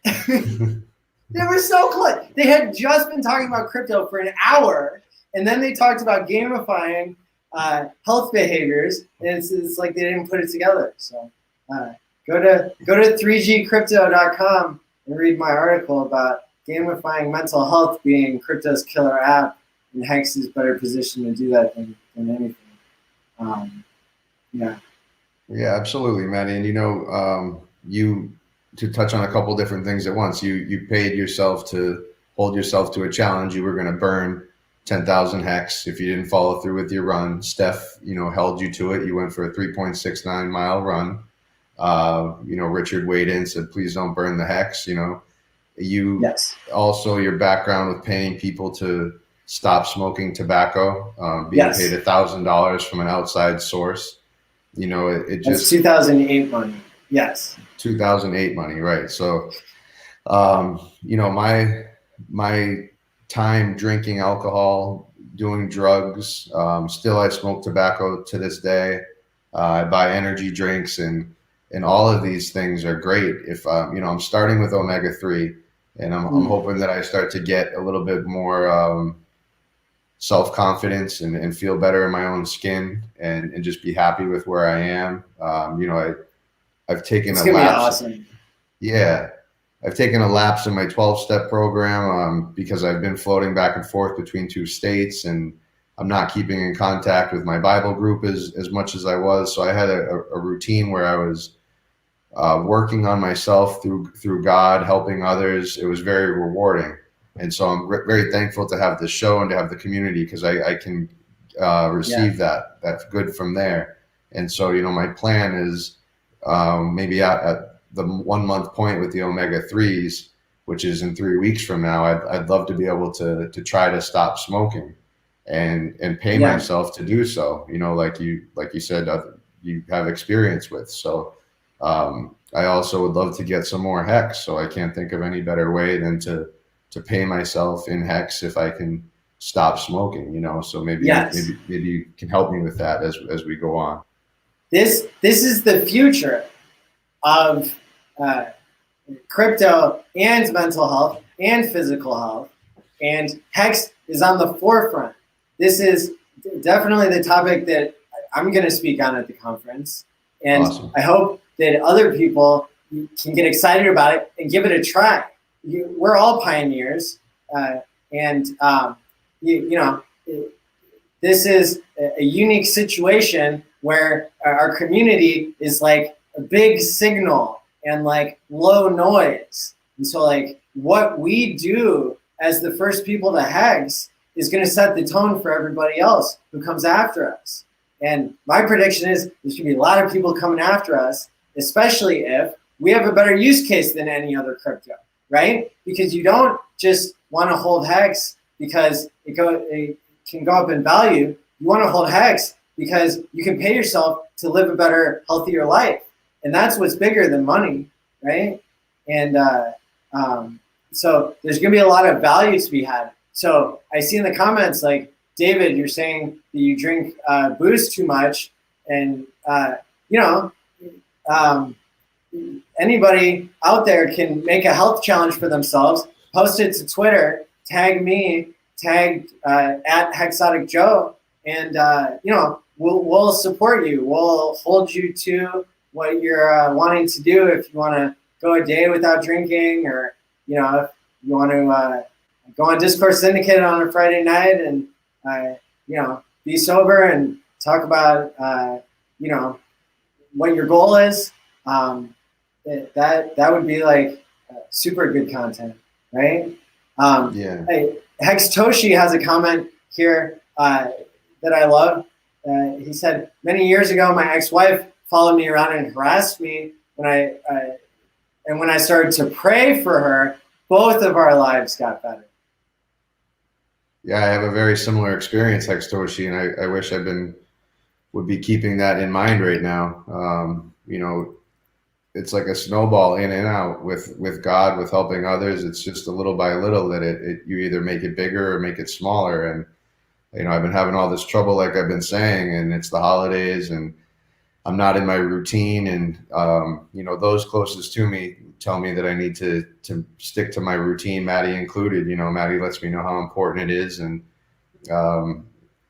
I used to do that as well. I used to pray for my wife, and now I don't. And then now I wonder, why things aren't going the way that they should, and I'm not doing something as simple as that. So it's, Maddie, what did you say earlier about the vibes? Your vibe attracts your tribe. Your vibe attracts your tribe. Yeah. So, I'm wallowing in my own misery and my isolation and wondering why, those around me are getting further and further away. And it's my vibe, I'm not waking up in the morning and taking care of myself health-wise. I'm up all night, sleeping in the morning and not exercising. It's all the little things that matter. And as a group, if I can take care of my health, my mental health, my spirituality, and if I can make others the most important thing every day, then it doesn't matter how much money I have or where I live or what kind of car I drive. I'm fulfilled. I love making my life helping others. I'm a little embarrassed that I've been so selfish to get back to this point where I've just been thinking about me lately. It's great point, Hex Toshi. I'm gonna say a prayer tonight for my wife. Thank you. That's awesome. Yeah, thank you. Thanks for sharing. And it looks like David Fetter is going to accept my challenge. All right. And so he said he'll skip a Friday night, and sounds like he might go on Discourse Syndicate and talk about his goal to be healthier. That would be awesome. I think that would help a lot of people. That's very admirable. I've been trying to think. Tomorrow, right? Yeah, it is tomorrow. I've been trying to think if we could do something in the community, if it would be beneficial for everyone. Like if there was a couple others like David and I, and anybody else that's struggling with addiction, alcohol, anything, and maybe have a discussion about that all together. Sort of like a meeting, but not so formal, and maybe have, I know I was getting the idea from my friend Paul at home. He's the one that brought me to God and brought me to HEX, and he helps out the church where I go. He helps out with their audio and video so that it can be streamed on YouTube. And they were talking about getting a new streaming service, perhaps. Like, what would they use? And I thought, wow, wouldn't it be amazing if my service on Sunday morning was done through D-Live, and like I interact with everybody on Discourse Syndicate. If we could like respond to my pastor as he's preaching, and have like a community based on that. So I was thinking that's not my expertise. What my expertise is in 12-step and in substance abuse, alcoholism. And I'm not a substance abuse counselor. I don't have a degree. I have just hundreds, if not thousands, maybe tens of thousands of hours spent in that space. And I'm really comfortable there. And if some others would want to join me, if you want to reach out to me on Twitter, DM me, let me know if it's something you'd be interested in. I'd love to coordinate something like that. And of course, Maddie, you're always welcome to be a part of it, of course. But it's just something I thought, like, I don't want to take away from the HEX brand, the HEX community, but sobriety is the most important thing to me next to God. And, in order for me to be sober, I need to be helping other alcoholics and other drug addicts. And because I'm down here, not at my house right now, just seems like an opportunity that I'd love to maybe pursue. So like I said, if anybody's interested, please let me know. Yeah. Well, I don't think it takes away from the HEX brand. I think it adds to it. Okay. For sure. Cool. And people in the chat are happy to participate, it sounds like. Cool. Well, we got some good guys in there. I see it all saying they'd be a part of it. Thank you, guys. Thank you, HEXToshi Ballot Brand. David, thank you. David, is it Feder or is it Fetter? Because I would have called you David Fetter just like Maddie did, but because of Hexo, he says Feder. So just like Maddie Allen instead of All In, it's kind of that moniker gets taught to us by the person that says it the most. So I'm always just curious, and I haven't spoke to you yet. If you could let me know how to pronounce your name, because I say it often. Oh, more like Feeder. Feeder. Oh, okay. Feeder? My bad. Feeder. David Cool. Feeder. David Feeder. Hexo is so wrong. Cool. I'm glad I asked. Thank you, David. Thank you, guys. Yeah, and let me know. We'll talk more, try to figure something out. But I'd love to bring to the conference something like that. Maybe we could get our thing going and iron it out, and maybe contribute that way. Yeah. My expertise is not in HEX. It's not in crypto. I'm just really happy to be here. It's a part of saving my life, and a part of what I live for is the interaction with everybody. I get excited. I'm busy every day. I'm not busy every day except for Sunday. So Sunday I miss Ballot Brand show. I'd love to be able to tune in and be a part of that live. It's difficult for me on Sundays, but every other day I'm hungry to consume HEX content. So, I guess that's really it. Yeah. Thanks for the diamonds, David Feeder. And HEX-Live says, great job, guys. I'm trying to quit smoking now. Yeah. That's awesome. And one of the things I was doing some mental math, back when we did our quit smoking studies in the neuroscience laboratory I worked in, that was a little bit before Bitcoin. It's when we did multiple 5-year studies, so it did overlap with when Bitcoin was invented. But if we had known, and this is not something that could have happened, of course, but it could have happened today in Hex. So if we had paid our participants $1,000 in Bitcoin, back when Bitcoin was a penny, right? Then today it would be worth $1 billion, right? Because that's what 1,000 times a million is. It'd be worth almost $2 billion. So imagine that. I mean, if we're talking about changing behavior, how motivated would you be as the numbers going up if you had to send a multi-sig token to your doctor, and you emailed it to them, and they had to give it back to you once you did enough blood work to prove that you quit smoking or something, right? Like we don't have all the details nailed down on how each of these things would work, right? But even if you had a partner or a friend and you were able to send them like a multi-sig token, like there are a lot of like issues that could arise with that, like what if you lose it, and like, oh, can you just like bribe the doctor and get it back?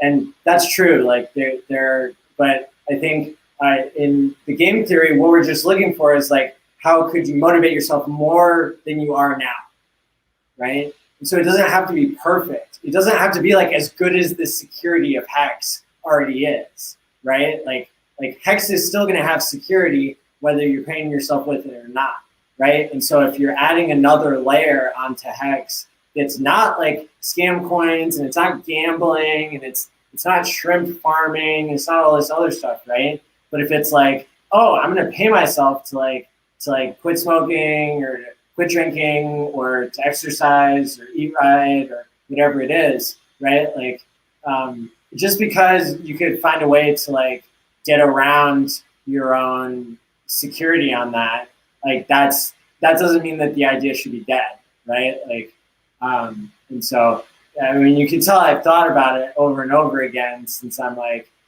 bringing up like what the faults are, and then explaining that you can still work with the idea. So maybe I'll save more of that for the HEX conference. But I want to really tell everybody what my thoughts are like as I'm having them, and that's what the point of the show is to explore with you guys what the use cases are. And really, I mean, it's up to the users of a cryptocurrency to decide what the use case is, what the future directions are. And so it's exciting to see the possibilities. Yeah, Maddie, I don't do drugs and I don't drink alcohol anymore, but I do, like I said, smoke Black and Milds, right? And they're like $5 to $7 a pack. I usually smoke a pack a day. So 7 times 7 out of a week is $50, right? So I would be so thrilled to be able to, invest in my future, my family's future at a rate of $50 a week, staked out for 5,555 days. If I could just get into that routine and do it for a month, and now I start to see that every month, 15 years from now, I'm starting to build this ladder that's going to keep going forever. That, excuse me, that would be so rewarding. Yeah. And the holding of accountability is the part that's not necessarily all figured out yet. Like you're saying, but I was just thinking, like, if somebody has a drinking problem and Friday night's a big drinking night, you can get 4 guys together, do a Zoom chat or a live stream, even if you want to try to help other people, and each person, take control of an hour, and you guys are all on screen together, and, make sure that everybody's not drinking or smoking or overeating, whatever. The technology will come at some point where it will be able to aid us better than it can today.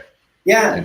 And I mean, like, you could do it now. It just isn't the best version possible, right? So So like you could create a separate MetaMask account, right?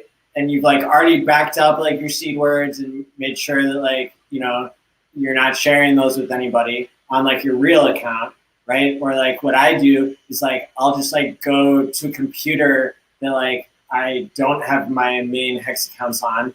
And then like, I'll just pull up a different browser than I already use. So like if I'm already using, you know, Chrome, then I'll just pull up Firefox, which can handle creating a new MetaMask account. And so I'm not like risking my Hex by like setting this up, right? Because I don't want anybody to lose what they've worked for. And then I'm making a brand new account, right, in MetaMask, and so I'm getting my separate seed words for that, and I write them down, right, on a piece of paper, and you know, then I transfer, you know, however much Ethereum into there, $50 for the week or something, right, and then I convert it into Hex at ETHEX.com or at 1 inch, right, and then I stake my Hex at hex.com/stake for 5,555 days, write down the date on the card, and then I give that card to like a family member, right? And I say like, don't give this back to me unless I haven't been doing this behavior, right? And so we all know that like, you know, that family member could like exit scam with your money, right? But really, they couldn't do anything for what? I mean, so if it's a 15-year stake, they'd have to wait 7 years to even get the principal back, right? So like that's really like, mad at you. Yeah. So they'd have to, and you know, maybe they would lose it, or like, you know, there's like all these what ifs, right? But at the end of the day, like, do you miss that $50? And like now you're motivated to be not, you know, doing the behavior that you're trying to change, and now you're living a healthier life. You know, like you're winning even if you don't get the Hex back, or even if somebody runs away with your Hex. But again, they can't do that for a while. I mean, if they get mad at you, they can emergency end stake, right? And like nuke your account. But they'd have to have the technical knowledge to know how to like plug it in the first place. So, you know, there's this is going to be an emerging space where people come up with better and better protocols than the one I just said, to use programmable money to motivate yourself, right? And who knows? Maybe if you're living your best life, then like that's going to onboard people, because they'll be like, oh, what's your secret? You're so healthy, and you know, so well controlled with your health behaviors. Right, Maddie, old man Hex said, like AA, get a Hex token each week if you honestly meet your goal, and that was something you and I had talked about a couple months back. You know, it's in the 12-step program that I'm a part of. There's a coin that I get every month, and the big ones every year. I'll be coming up on my 11th month in 6 days. So 6 days, I'll celebrate 11 months of sobriety. And then in a month and 6 days, it'll be a year for me. And that coin is exactly what Maddie just put up on the screen. It's social capital, right? It's not real money. It's not a real coin. But there's no way that I could feel like I did. There's no way I could get anything out of gaming that system, right? I can't go up and lie and get this coin and have it mean anything. It doesn't. It's worthless. I can't spend it anywhere, right? But when I actually invest in myself and I take the time to be sober and I share with my fellowship the hardships that I'm going through, and that I maintain my faith, and that I continue to serve others, it's a beautiful token of appreciation, right? For me to go up and it's something I cherish very much. And like I said, I can't spend it. So the idea of social capital being the currency is really Maddie's brainchild, you know, that he shared with me. And it's an amazing, it's an amazing realization that I had that little aspects of my life have this now, you know, and as we go forward in time and, you know, Maddie and I have discussions like this and the chat's going off and talking, you know, to each other. Hopefully you guys get inspired and get creative. And like I said before, maybe we do something, you know, with each other, but it's this, this back and forth about this huge idea of what is social capital and paying yourself in the future, not only monetarily, but spiritually, physically, and mentally. What does that mean? And how can we better the world through that? You know, realistically, like how can we really do it?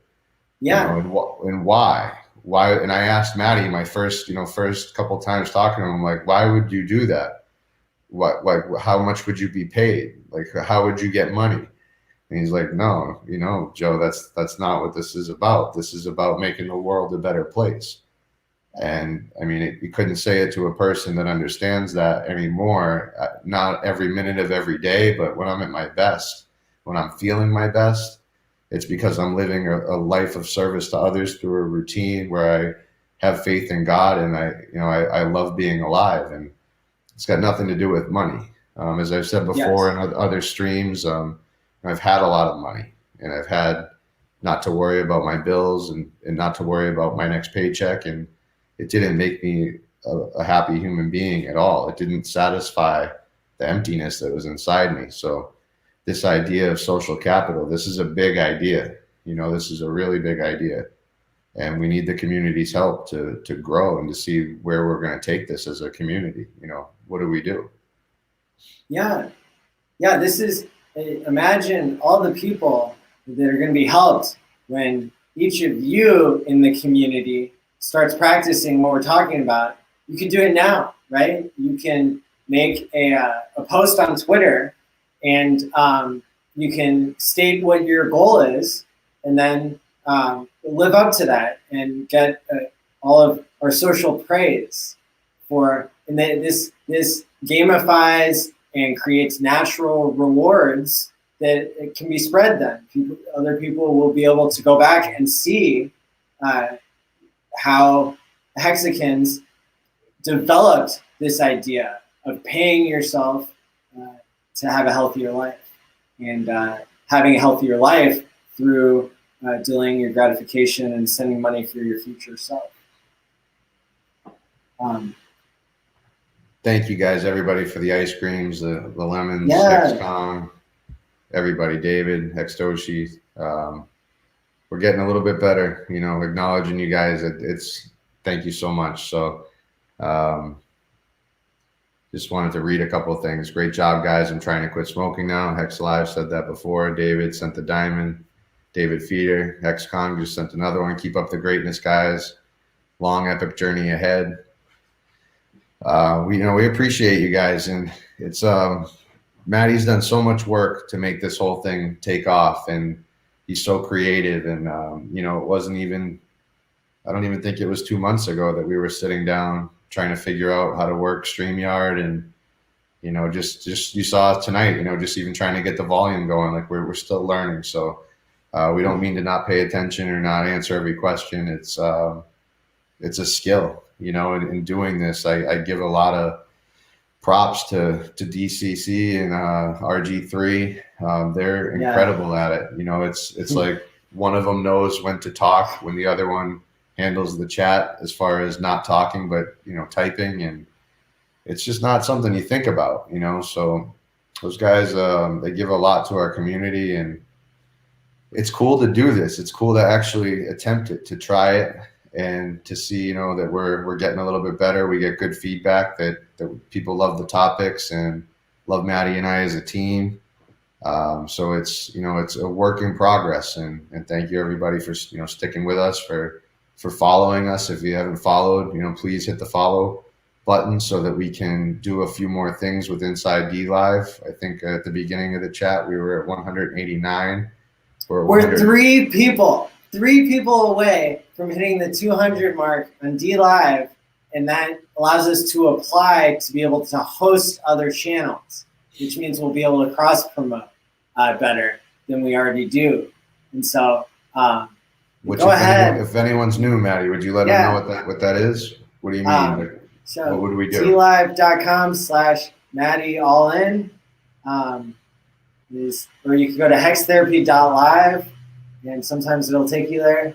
But what's a raid, Matty, and why does it help the Hex community? If anybody hasn't heard a before, raid just is real when quickly. when you're done with your stream, then you send all of your viewers to somebody else's channel that's still going live, and then they can spread kind words to that person. They can talk about Hex, and they can be directed to like check out other content, whether it's Hex related or whether they're bringing the awareness of Hex to other people on the DLive platform. Cross promoting is an excellent way that Hexicans have built the community. Yeah, and I didn't realize how cool DLive was. I used it only for Hex until this past weekend when I was bored at home. I watch football. I have some friends I spend some time with, but I spend a lot of time alone. And there's some hours of the day where there's no Hex content. And I found myself looking at DLive. It was a Saturday night, and I was watching a guy talk about aliens on DLive at midnight. And it was cool. I had a good hour or two, and I followed him, and the DLive is a huge platform. It's just taking off. So that's what we want to do. Is we want to be able to raid other channels so that we can potentially onboard new Hexicans, so that we can grassroots movement this unbelievable product that's changed all of our lives. And at 200 followers, we'll be able to do that. So thank you guys for everybody that is following or just did. We appreciate it. Yeah. We did it. Thank you. We did it. Wow. Thank you. At 201. But go ahead and anybody who's not following, go ahead and do it. Because, if we piss one person off, then we'll drop back down. And then, then our application might get rejected. So go ahead and keep pumping those numbers. And subscribing here will also get you registered for the HEX Conference, because we'll be one of the 3 hosts. So Hexologist, RG3, and Hex Therapy will all be broadcasting the HEX Conference. Matty, Shadowy Hex Brilliance said, if you feel alone, it's always good to visit my channel. I host lots of stuff that will put that loneliness to the side, at least for a short time. And I have done that. Thank you. I am following you, Shadowy Hex Brilliance. And, I couldn't figure out who that voice was. That's Alan Watts right away, because normally I don't see so much of his face. I just hear his voice. So it is cool to have that as an option, and it's something different for the Hex community. Every one of us, like I said before, brings a niche, and I do appreciate that niche. You are someone who's set yourself apart from the rest of us in what you bring to the table in the Hex community. So if anybody hasn't seen Shadowy Hex Brilliance, it is definitely something that when you are alone, it'll help you realize why that's okay. He's had some great, I think Terrence McKenna was on there maybe one time that I saw, and then Alan Watts a couple times. And they seem to be complete shows, where I've never seen before. I've only seen very short 7-minute, 15-minute clips at the most. So, thank you for doing that. And thanks for bringing that to everybody's attention. Yeah, thank you. Is Shadowy Hex Brilliance the same It's person Brennan. as Ministry of Hex? No, Brennan. Brennan, okay. All right. I thought it was one of the two. Okay, yeah. Cool. And so if anybody doesn't know, Ministry of Hex makes all the videos for Hexo, the intro for RG3.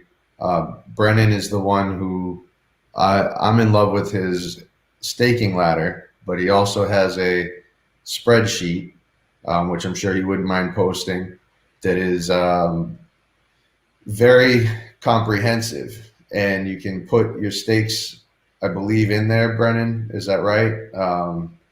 And you can get an idea of what the return on your investment would be based off some speculation done through Brennan's part, through Shadowy Hex Brilliance's part. based off of some other members of the community that are very well respected. So if you're looking for some resources, if you're looking for some help creating content, Brennan is there to help you with your staking ladder as far as what his example has been and what your return on your investment can be. And then Ministry of Hex is an incredible video editor. And so I strongly urge everybody on Twitter, make sure you're following those guys. And Shadowy Hex Brilliance is Brennan. He's here right now. So if you want to follow him on D-Live, that would be great. Can we ask questions of the audience? What do you got, Matty? So to all you other content creators out there on D-Live who are watching, thank you for watching. Does D-Live have a problem with us just like throwing stuff through OBS and like replaying it on our own? Like, is that, if it's not live, are they gonna get all I think it's uncharted waters. Hammery on us? You know, it's so new. I've only seen a few channels that have it, but there's all kinds of background music that's copyrighted. But yeah. Yeah, they don't care about copyright infringement, but I'm just wondering if like we've got some sort of policy. Okay, David says you can stream anything through OBS to D-Live. Yeah, and so it's go for it. Okay, cool. I'll have to read the guidelines and make sure because we want. Well, we have a video of Richard Hart. We're going to debut it. Here we go. What is it? What is it? We got the home video of Richard Hart. Just joking, Manny. Oh, okay. This just in. What were you thinking? Just some ideas in the future, or just from what you've seen so far? As far as streaming, I mean, Hex Therapy has like over 25 hours of footage from like our first month. So like that would be cool. I don't know if people would want to be able to see the replays like when we're not on. I mean, you can already see them on YouTube, but like, it's YouTube, you know. And I like being able to go to Hexologist replays and Brennan's replays, and you know there's other people who are watching at the same time as you, and you can see them, and you can have a conversation, and you can tip the person, and you could. It's just a different vibe than YouTube is, like a YouTube playlist. It's just like right. Yeah, I think the sky's the limit at this point. Like, I think if you wanted to stream a DJ set or even music, just a playlist, and just have that be on, so that's what your channel is at this point, and it's beneficial for the Hex community. And like you said, it could be. Yeah. You know what's cool about Shadowy Hex Brilliance's channel is that our community is there watching those videos. So not only is it great substance to consume, it will expand our minds, but the same people that are in this chat are over there on that chat. So you're not alone. You're not alone just by listening to those videos that explain to you why we're all not alone. But then there's also the Hexican community right there. So I think it's an unbelievably cool platform. As my background is in music and entertainment, you know, and I'm really worried about copyrights and things like that from that arena. It seems like it's not a problem yet at this point. And that's what separates it from YouTube is, you know, even when Silver the Antidote plays his intro song, I don't know how long he's going to have his channel because I think that's the actual real song. I don't remember the band, but you know, I wanted to just even reach out to him and let him know maybe you should get a cover of that song and have that be your intro because YouTube is so hard with the copyright strikes. Yeah. Hextoshi wrote a Hex poem? That's pretty cool. I like poetry. Should we check it out, Maddie? When you first take Hex, don't try and flex. There's no need to perplex. You won't need to learn Are you the reading specs. it? Oh, yeah. Is that it? Yeah. Oh, that's good. Let me start over. When you first stake hex, don't try and flex. There's no need to perplex. You won't need to learn the specs of text. Soon you'll avoid all the wrecks and start cashing checks like Alex Trebek. Beautiful. I love it. Thank you. Oh, I got Hextherapy. something good. What do you got? I'm retweeting it with like a little, my own like little comment on it. I said, oh, where'd it go?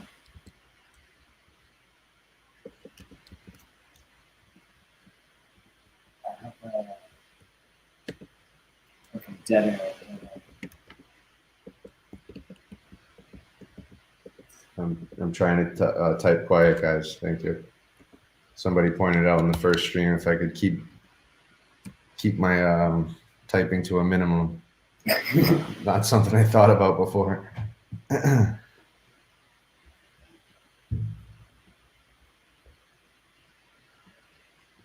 Oh, wait.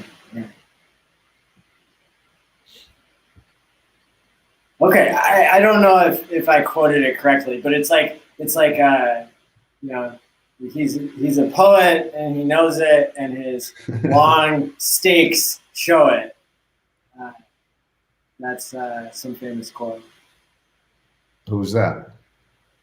Well, it's like he's a poet and he knows it, and his Longfellows show it. It's like, that's a famous poetry quote. Oh, really? I never heard the last part. So I just switched it from like Longfellows to like long stakes. Matty Allen off the top, huh? I'll get one of my beats going. We'll have to just keep Hex Toshi come over and you and him battle a little bit. Well, soon we're gonna have a whole Hex album, songs. Yeah, that guy. What's the guy that did the song? I'm sorry, I'm forgetting your name right now. If you see this, but the Hex anthem. Yeah. I know. That was incredibly well done. You used to write myself. I've made a lot of beats and produced a lot of music. And Freddie quotes. Thank you. Yes. Baby. Okay. What an unbelievable ability to take such undigestible, cornucopia of what hex is and break it down into something that's poetic and on beat and catchy. And I mean, I love it. So I'm blown away, that person's in our community. So what we need to all like shout out to Freddie Quotes, like ask him to get the person who performed it to perform it at the HEX Conference. Oh, that's Freddie Quotes, I believe, that performs it. It was he wrote it. Yeah, but he doesn't perform it. Somebody else. Really? Yeah. Oh wow. I'm like 90% sure that that's what he explained when he went on one of the shows. Oh, okay. I didn't see that. He wrote it in like a day. He wrote it in like an hour or something, maybe even less than that.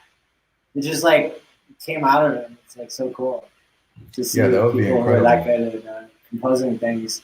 And I think he had like the person that he works with musically to lay down the audio. Matty B-Sot says that you can apply for affiliate now with 200. Awesome. Yeah, I plan on doing it. Thanks for pointing that out. I haven't looked at the application process. I don't know if I just press a button or if I have to write a story about why I deserve it or why we deserve it. Get a couple recommendations. Well, yeah, we'll do whatever it takes. Cool. Hector the Protector has been donating. Thank you for your donations, and you say that you're a good studio engineer. Well, we need all the help we can get. I know nothing about studio engineering. Cool. And Toby Wan says that he believes that Silver commissioned a cover of that song, which is cool. I'm glad to hear that because nice. Every single time I watch his video, I get stuck on that. Wonder if this is going to be the last time. Yeah. Cool. We promised we were going to talk about Diem. Let's do it, Maddie. Let's follow through with our promise. Yeah. So if anybody doesn't know, what is it, Maddie? You got slides? I got slides. I'm affiliated now. I got some slides, guys. So this story is actually going to start not on December 1st, when Diem was announced, which is the rebranding of Facebook's world currency, Libra. The Libra project was announced December 1st to be rebranded to something called Diem. DM, Maddie, or Diem? Good question. So I will make the argument today that Diem is both a genius name for a crypto and apocalyptic. And so you'll see both sides of the argument. But to give you a spoiler, we're going to talk about how this is not a threat to HEX. And as HEX continues to become more popular and Diem gets rolled out, you will get people telling you that you should be scared and you should be fearful.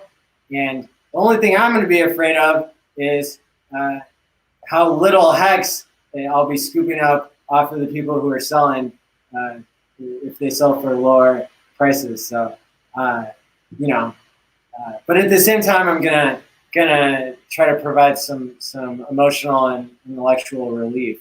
So let's see if I can figure out how to share this screen here. We'll get into this topic. Let's see. Window. Okay. So here's where you can join the conference by subscribing to HEXChanges conference. That's just a tab I open. And then here we go with, actually, let's start, like I was going to say. You all can know already about Diem. I mean, you can read about it, right? But I want to give you a little different angle on this. Okay, so we're gonna get in our time machine and we're gonna travel back in time to October 12th, 2019. I don't know if this is the tweet that I saw back then or if it was a similar tweet, but this is what I found when I did a Google search for Senate Finance Committee letter to Libra Association to scare them off of creating their own currency. And the reason I'm presenting this to you is because it's going to help us understand the macroeconomics of the world that we live in today. And so I will be telling my own opinion of where the world is. And this is based on a mixture of my own experience with the world financial system and the credible pieces of evidence that I found here. So what we know is that there's great power there's great power that's held in being the world reserve currency. And so the United States has a lot to lose, being the world power for all this time. And some people don't even realize how insane the amount of power the United States has financially by being the world reserve currency. And we could go down a lot of different paths in that discussion. But I think some of the highlights are that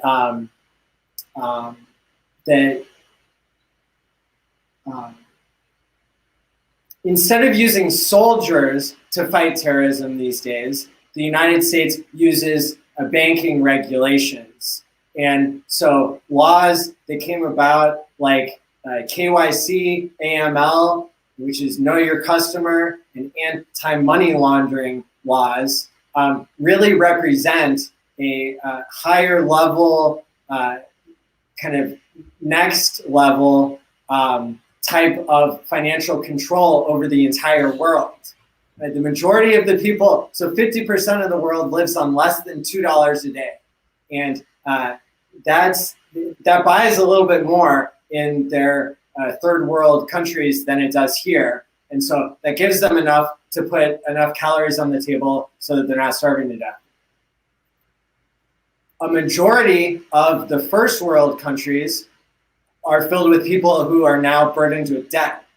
And so this is another group of people who does not have any savings, any significant amount of money that they think that they're in control of, and they actually aren't, right? So if you try to move more than $10,000 anywhere, outside the country, inside the country, right? It actually has to go through New York and be approved by the central authorities, right? And so that is actually one of the mechanisms that they use to stop quote unquote terrorists from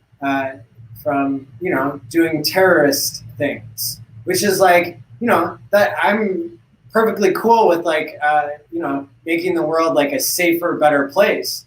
What I'm not okay with is centralizing power so much that you've got one group of people who isn't even like, we don't even know all the people who control the on and off switches to the world financial system. And they have too much power. It's because they could at any time change their definition of what it means to be a terrorist. And they could say that somebody who uses free speech is a terrorist, even if that person is just talking about crypto or is talking about, omega-3 or something. Like, I'm not trying to call myself out, right? But like, and I don't think that they will crack down on crypto in like the certain ways that we're talking about. Usually what happens if you read between the lines in politics is it's all just power moves, right? Like, so what we're going to see today is evidence from a year ago where Facebook tried to create a world currency and they got shut down. And why did they get shut down? Because the government wanted more say in it. And it looks like now the government is getting more say in it. And there's all these changes that are happening to the macroeconomics of the world. We're living through a historic time.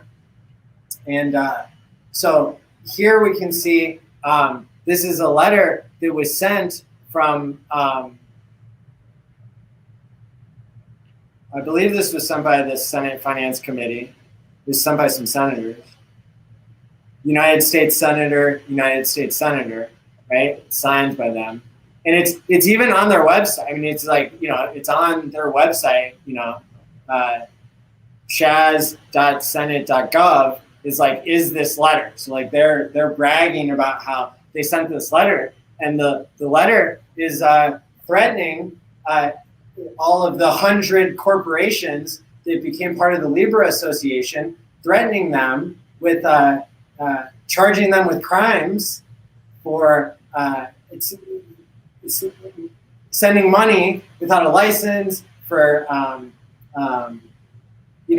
transmitting explicit images of minors, right? And all this stuff, saying that they're going to be responsible for that. That's happening on the Facebook network if they join this organization of Libra trying to bring a new monetary system into the fold. And the reason that this is so interesting is because the companies that backed out of the Libra Association because of this letter are examples of where the government already controls these corporations and uses them as weapons in the global fight for power. And so, for example, PayPal and MasterCard dropped out of the Libra Association in 2019 after getting this letter threatening them. There were other companies like Silicon Valley startups and tech companies who are not already controlled by the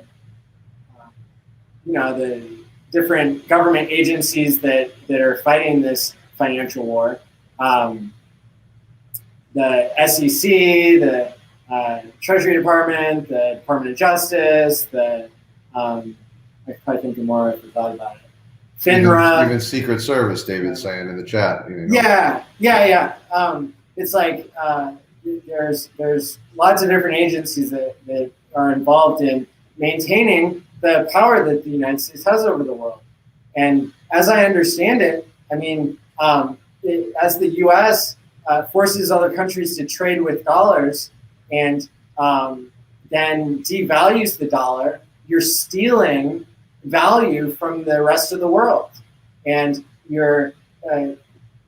it's very close to slavery what you're doing when you say, we've got the best military and we're going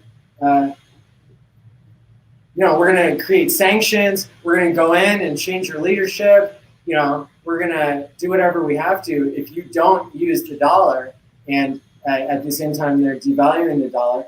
Well, the dollar devalues less than other things. But so it'll be interesting as Facebook continues with their rebranding, which instead of Libra, now their currency is going to be called Diem. And it's going to be a stable coin. And so that's one reason it's not going to compete with HEX. There will be a power struggle as HEX gets more popular, but all this is going to do is it's going to prime people to be comfortable with and see the value even more in cryptocurrencies that can increase in value. What we're going to see is you're going to see people say, oh, HEX is going to get banned. This is, they're going to make DM programmable, and it's going to have programmable tracking on it. You're going to have to go through DM in order to transact, in order to onboard into HEX and into Ethereum and into Bitcoin.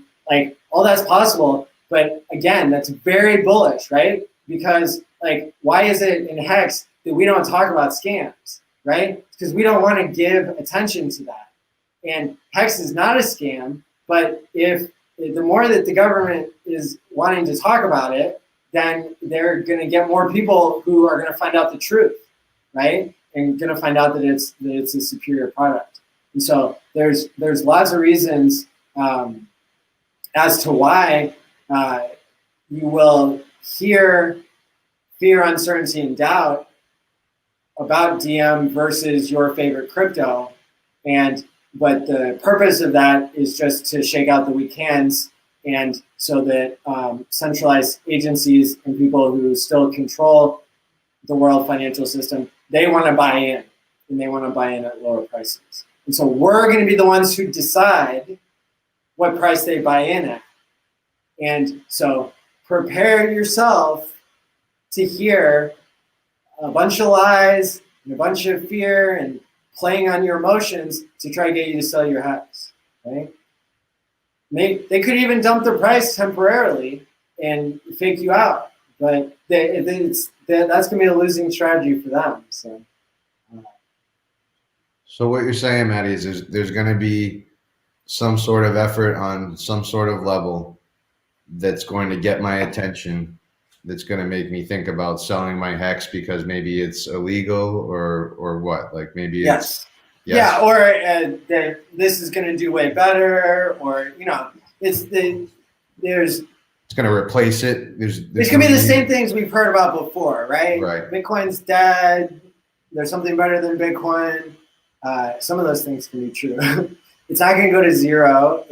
But people are going to, like this is designed to make you want to buy Facebook stock or something, but stocks are rehypothecated, so you don't even own your Facebook stock, and you don't hold your own keys. You can't do that with stocks. You can only do that with crypto, right? And so like, your brain is gonna be like, oh, I should sell some Hex and buy some Facebook stock. Like, are you kidding me? Like, you're taking something where you have the bearer instrument, like you hold the value, and you're giving it up to it. That's worse than sending your keys to Coinbase, right? Like, you're letting somebody else hold your money, and then they decide whether you get it back or not.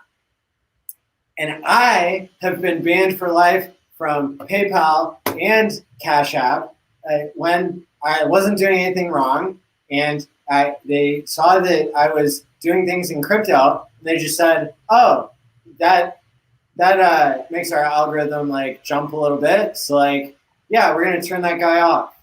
And thankfully, I haven't been turned off completely, but that's part of the problem, right? Is like, I don't have any recourse. Like, I went through like all the steps to like try to appeal my case on PayPal, and like all it did was prove to me that like federal prosecutors are just holding PayPal accountable. They're saying like, like, think about it. If anybody, I did not break any laws, but if anybody else, like other people have broken laws on eBay and on PayPal, right? So like, I remember in 2017, there were people like money laundering on there where they were like buying a whole Bitcoin, right? And then they were selling it on eBay for like some way lower price.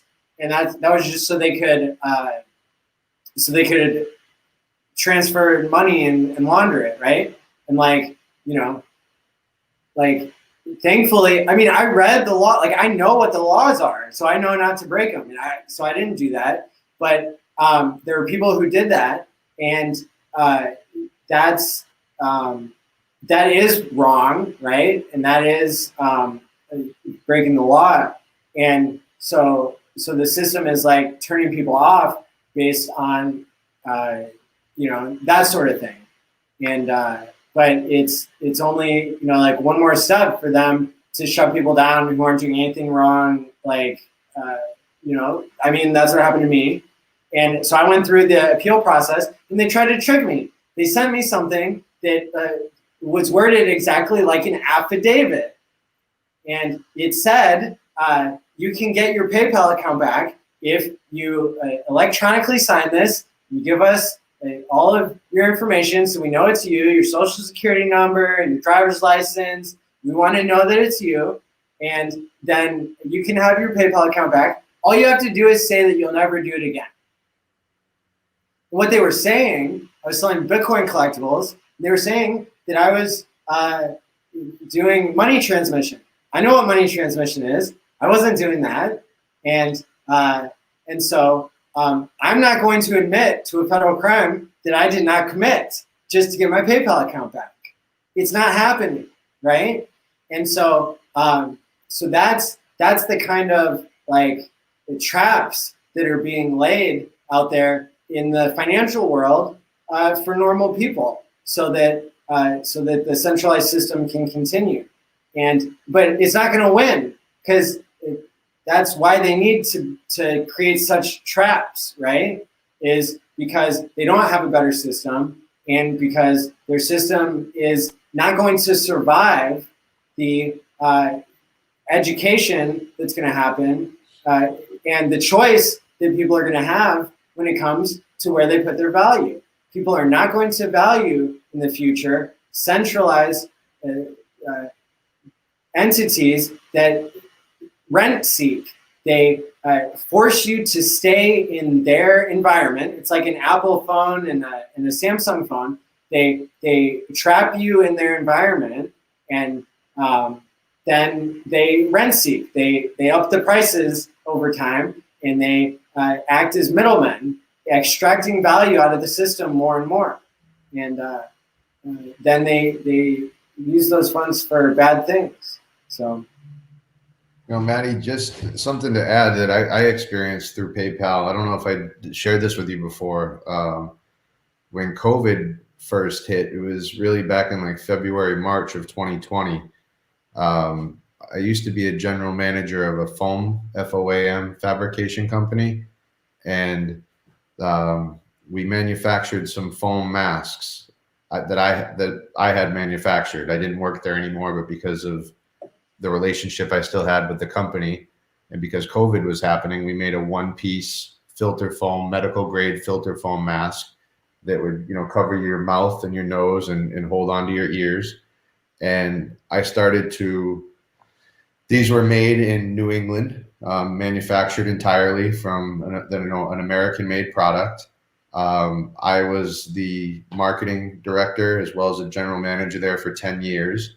I used to be a power seller on eBay where I collected, just separately, where I collected payments through PayPal. And then when this happened and I was unemployed, I was laid off right before COVID. And I tried to do something for myself to make some money. So I contacted the foam company to make me some masks, and I started to sell them on a website. And PayPal and eBay both wouldn't allow, eBay wouldn't allow me to sell the masks, and PayPal wouldn't allow me to take payment through my website, even though I was an American selling an American-made product. And so they were picking and choosing. There's plenty of masks on eBay at the time. Wow. And there were plenty of websites accepting PayPal. So yeah, I couldn't get any good reason from them. They just decided that, nope. And then there went my business model as trying to start out in a struggling time. I had no place else to go. Yeah. You got turned off then too. Yeah. Yeah. So it's scary. Yeah. And that's not what's best for the world, because we know that competition is what makes capitalism work. And then, then everybody wins who's providing more value for this society. And so I think that, I'm very hopeful that the world will figure it out one way or another. That centralization is what's leading to these things getting worse. And once we pivot back to real market dynamics that aren't just being faked all the time, then there will be a huge abundance created. That's what happens when you have a fair system, and everybody gets paid more the harder they work and the better ideas that they have. That creates a system where there's more for all. And right now the government wouldn't like that, because that would make prices decrease, right? And they don't want that. So they want to continue devaluing the dollar. They want to continue preserving their legacy asset values. So we can't have prices fall of food and other essentials, because that would destroy home prices, and it would, have all these catastrophic effects. Well, like the more you're just building this house of cards, the less progress we're going to be able to make. And so when people have an amazing use case for paying themselves to be healthier, more productive people, happier people, that's going to kick off, I think, a productivity revolution, and is going to just force all this stuff that naturally needs to happen with creating abundance and deflation, and that increases the wealth equality, and then there's more harmony in the world. Yeah, Dr. Moore says shutting down accounts and stealing the funds is how PayPal really makes money. I've got a funny story about that. I knew that they were treating people unfairly through eBay sales and PayPal, and so I had been able to transfer the money out as soon as it hit the as soon as I dropped something in the mail. If I uploaded the tracking number, then it would release the funds, and I could get them into my bank account. And so when they finally did like restrict and cut off my access to PayPal, I left only 2 cents in the account. And the reason I didn't leave 0 is because if you're super old, then you know that leaving a 2-cent tip to a waitress because she was spitting in your food the whole time that's like a big F you. You know, it's an insult. And so you know, there's still 2 cents in my PayPal account that I'm happy to leave there for them. Nice. Come and get it. Yeah, I did some reading on DM as well, and it seems like, you know, I don't want to create any anxiety or any fear. On the other end, you know, if this cryptocurrency is coming out and we want to make everybody aware of it, you know, not to believe what you hear right away. Just from kind of a conspiracy standpoint, to have a world currency created by, you know, Mark Zuckerberg and Facebook related to the Libra network, it's concerning. You know, there's a perspective out there in the world that what Facebook was created by the CIA and its facial recognition is helping, you know, us giving them our pictures is helping with facial recognition, artificial intelligence learning. So, Maddie, I got to get up and get a drink. I'm sorry, but it's just concerning that this is the central entity that's attempting to bring a world currency. Yeah. They're just going to onboard a bunch of people to HEX and they don't even know it. So I'll be right back, Maddie, right? Yeah, no worries.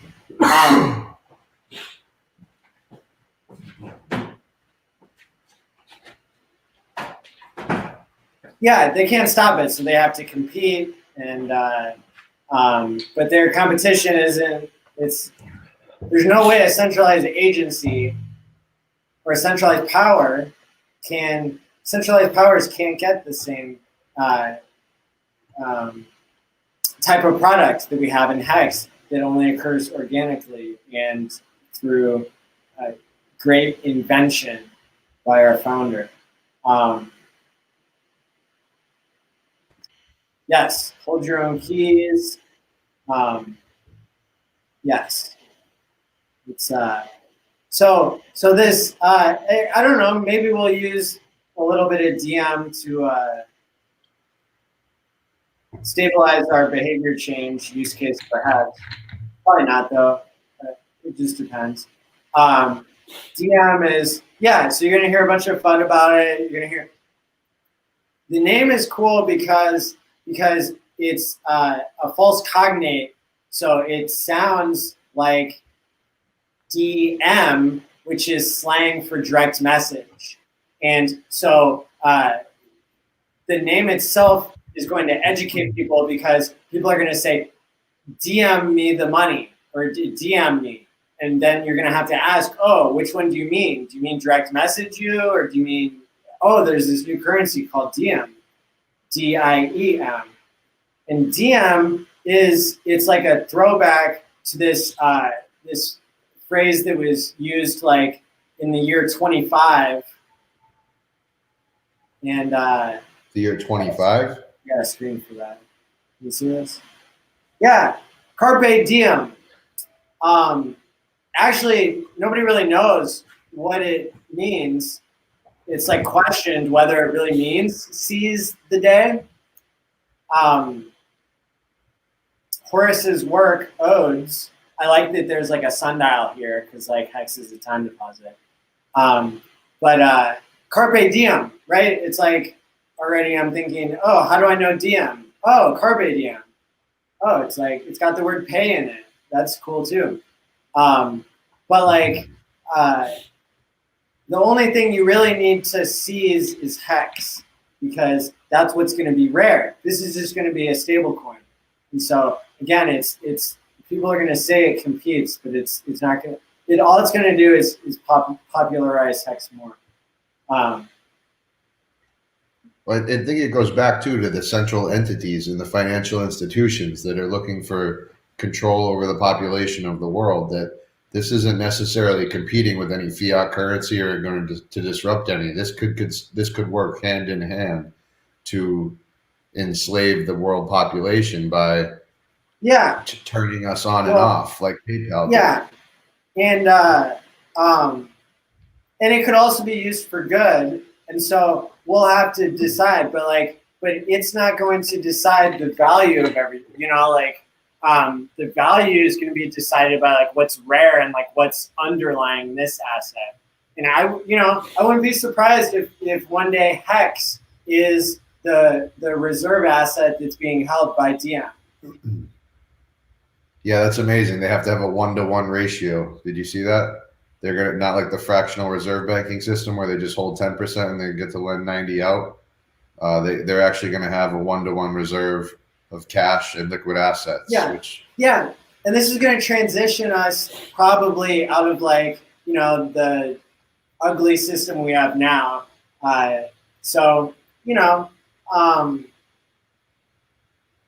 It's up to us as the people who are on the right side of history to keep our heads straight and to not fall for the FUD, the fear, uncertainty, and doubt, right? And to keep building things that are better than a freaking stable coin, right? Do not let DM scare you out of HEX, okay? This is going to be great because Facebook has 2 billion users, more than any other government. And, are they going to double cross the government? Maybe. Who knows? But I know it's going to be exciting. I know it's going to be good for HEX. So just add this to the list of fundamentals. And but remember what I'm saying. They're going to try to fudge you out. Yeah, and something when you and I were discussing this earlier today, I just wanted to share. There's a group of ignorant investors that I was a part of, ignorant traders, that don't understand what they have. They don't understand what they're buying. I told Maddie I bought Tether for a little while, and I'm wondering why I'm not making money trading Tether, because I didn't know that it was a stable coin, right? Yeah. And that's a real thing. So yeah, you've come a long way, and that's what the chat was saying just not too long ago. Is they're so impressed with how much you've learned about crypto in such a short time. Cool, thank you. I mean, I didn't mean to tell you my worst secret, about trading the stable coin, but there's there's a time in my life when I was ignorant about something, and what I mean is I'm trying to extrapolate the fact that perhaps there's a group of HEX holders who don't really realize what they have. And, for them to hear about a new coin made by Facebook or potentially involved with Facebook,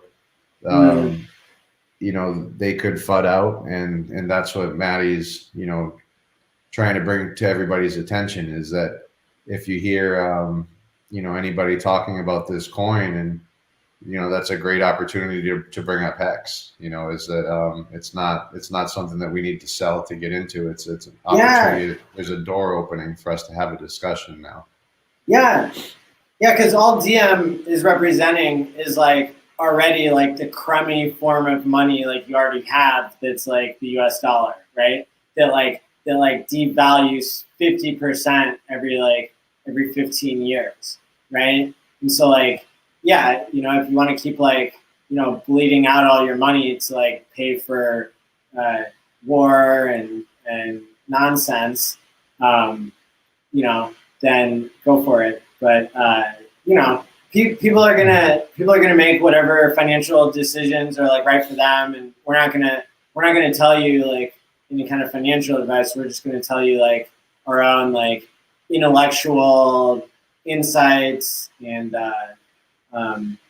try to predict what's going to be built, where, when in crypto, by whom, what the news stories are going to be that you shouldn't trust, right? So I hope that you all be able to use this education that we're discussing, and Joe, I think your idea about like using no coiners becoming aware of DM as like the opportunity to explain like what it is that makes Hex different, like makes it so attractive. I think that's an excellent idea, and I think like it would be outstanding to have somebody do a presentation about that at the HEX conference. So like what is your best sales pitch for HEX? To no coiners, what's what's your elevator pitch? What are ways to like break it down for people, and to be able to educate all of us who already know what HEX is, like how to still explain it to people who don't know, right?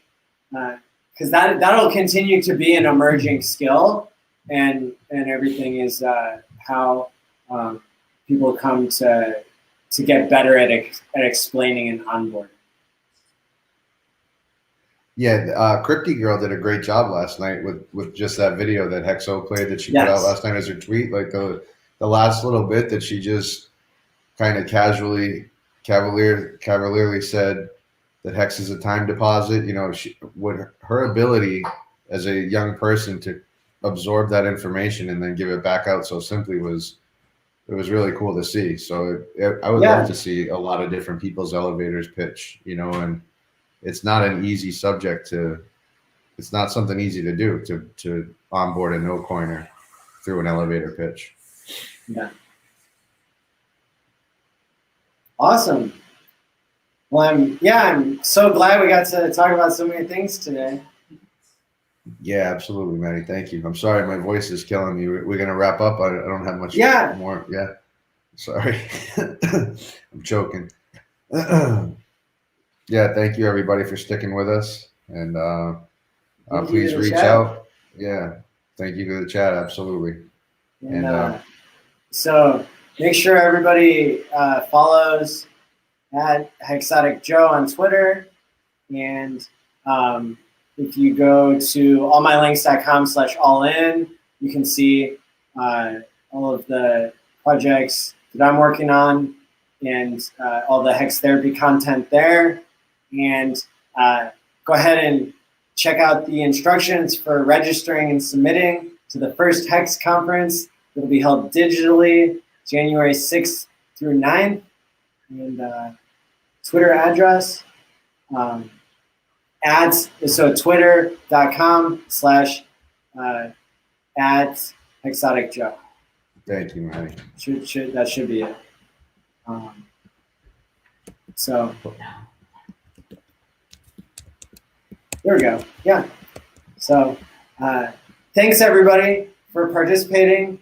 Go follow all the other Hex people out there who have been here in the chat.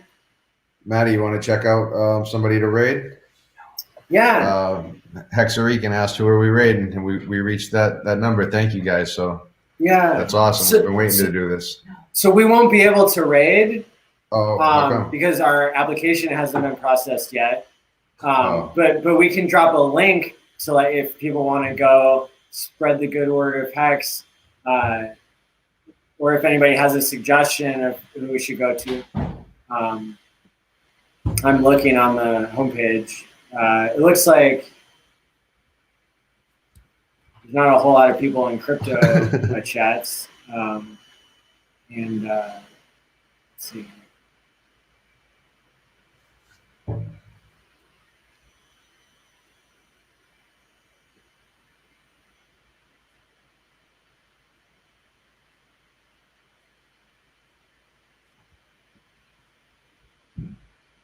You don't want to send you to anybody who's going to traumatize you.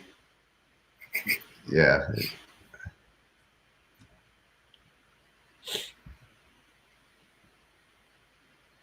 Let's see, Here's somebody who's new. So she's new. Here, we got Katniss Kirk. She's got like 8 people watching her. So go check that out. Oh, and Joker. Oh, Joker's on? Hosting somebody. So that's already, yeah, people can go there too. We love Joker and support him. I was just thinking that we'd get somebody who probably doesn't know about Hex. Right. As well. Somebody's already popping up with this ski cat in her chat.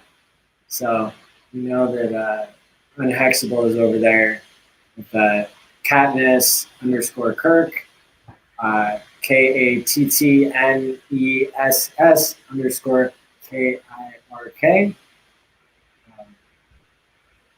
All the Hexicans are popping up over there, being super friendly and kind. So thank you all. I'm going to get that application in just as Hex Rican is prompting me. And so, again, thank you all for participating. And we'll look forward to seeing you back here next week at the same time, if not sooner. Thank you, everyone. Thank you, Maddie. See you guys Thanks. later. Good night. Take care.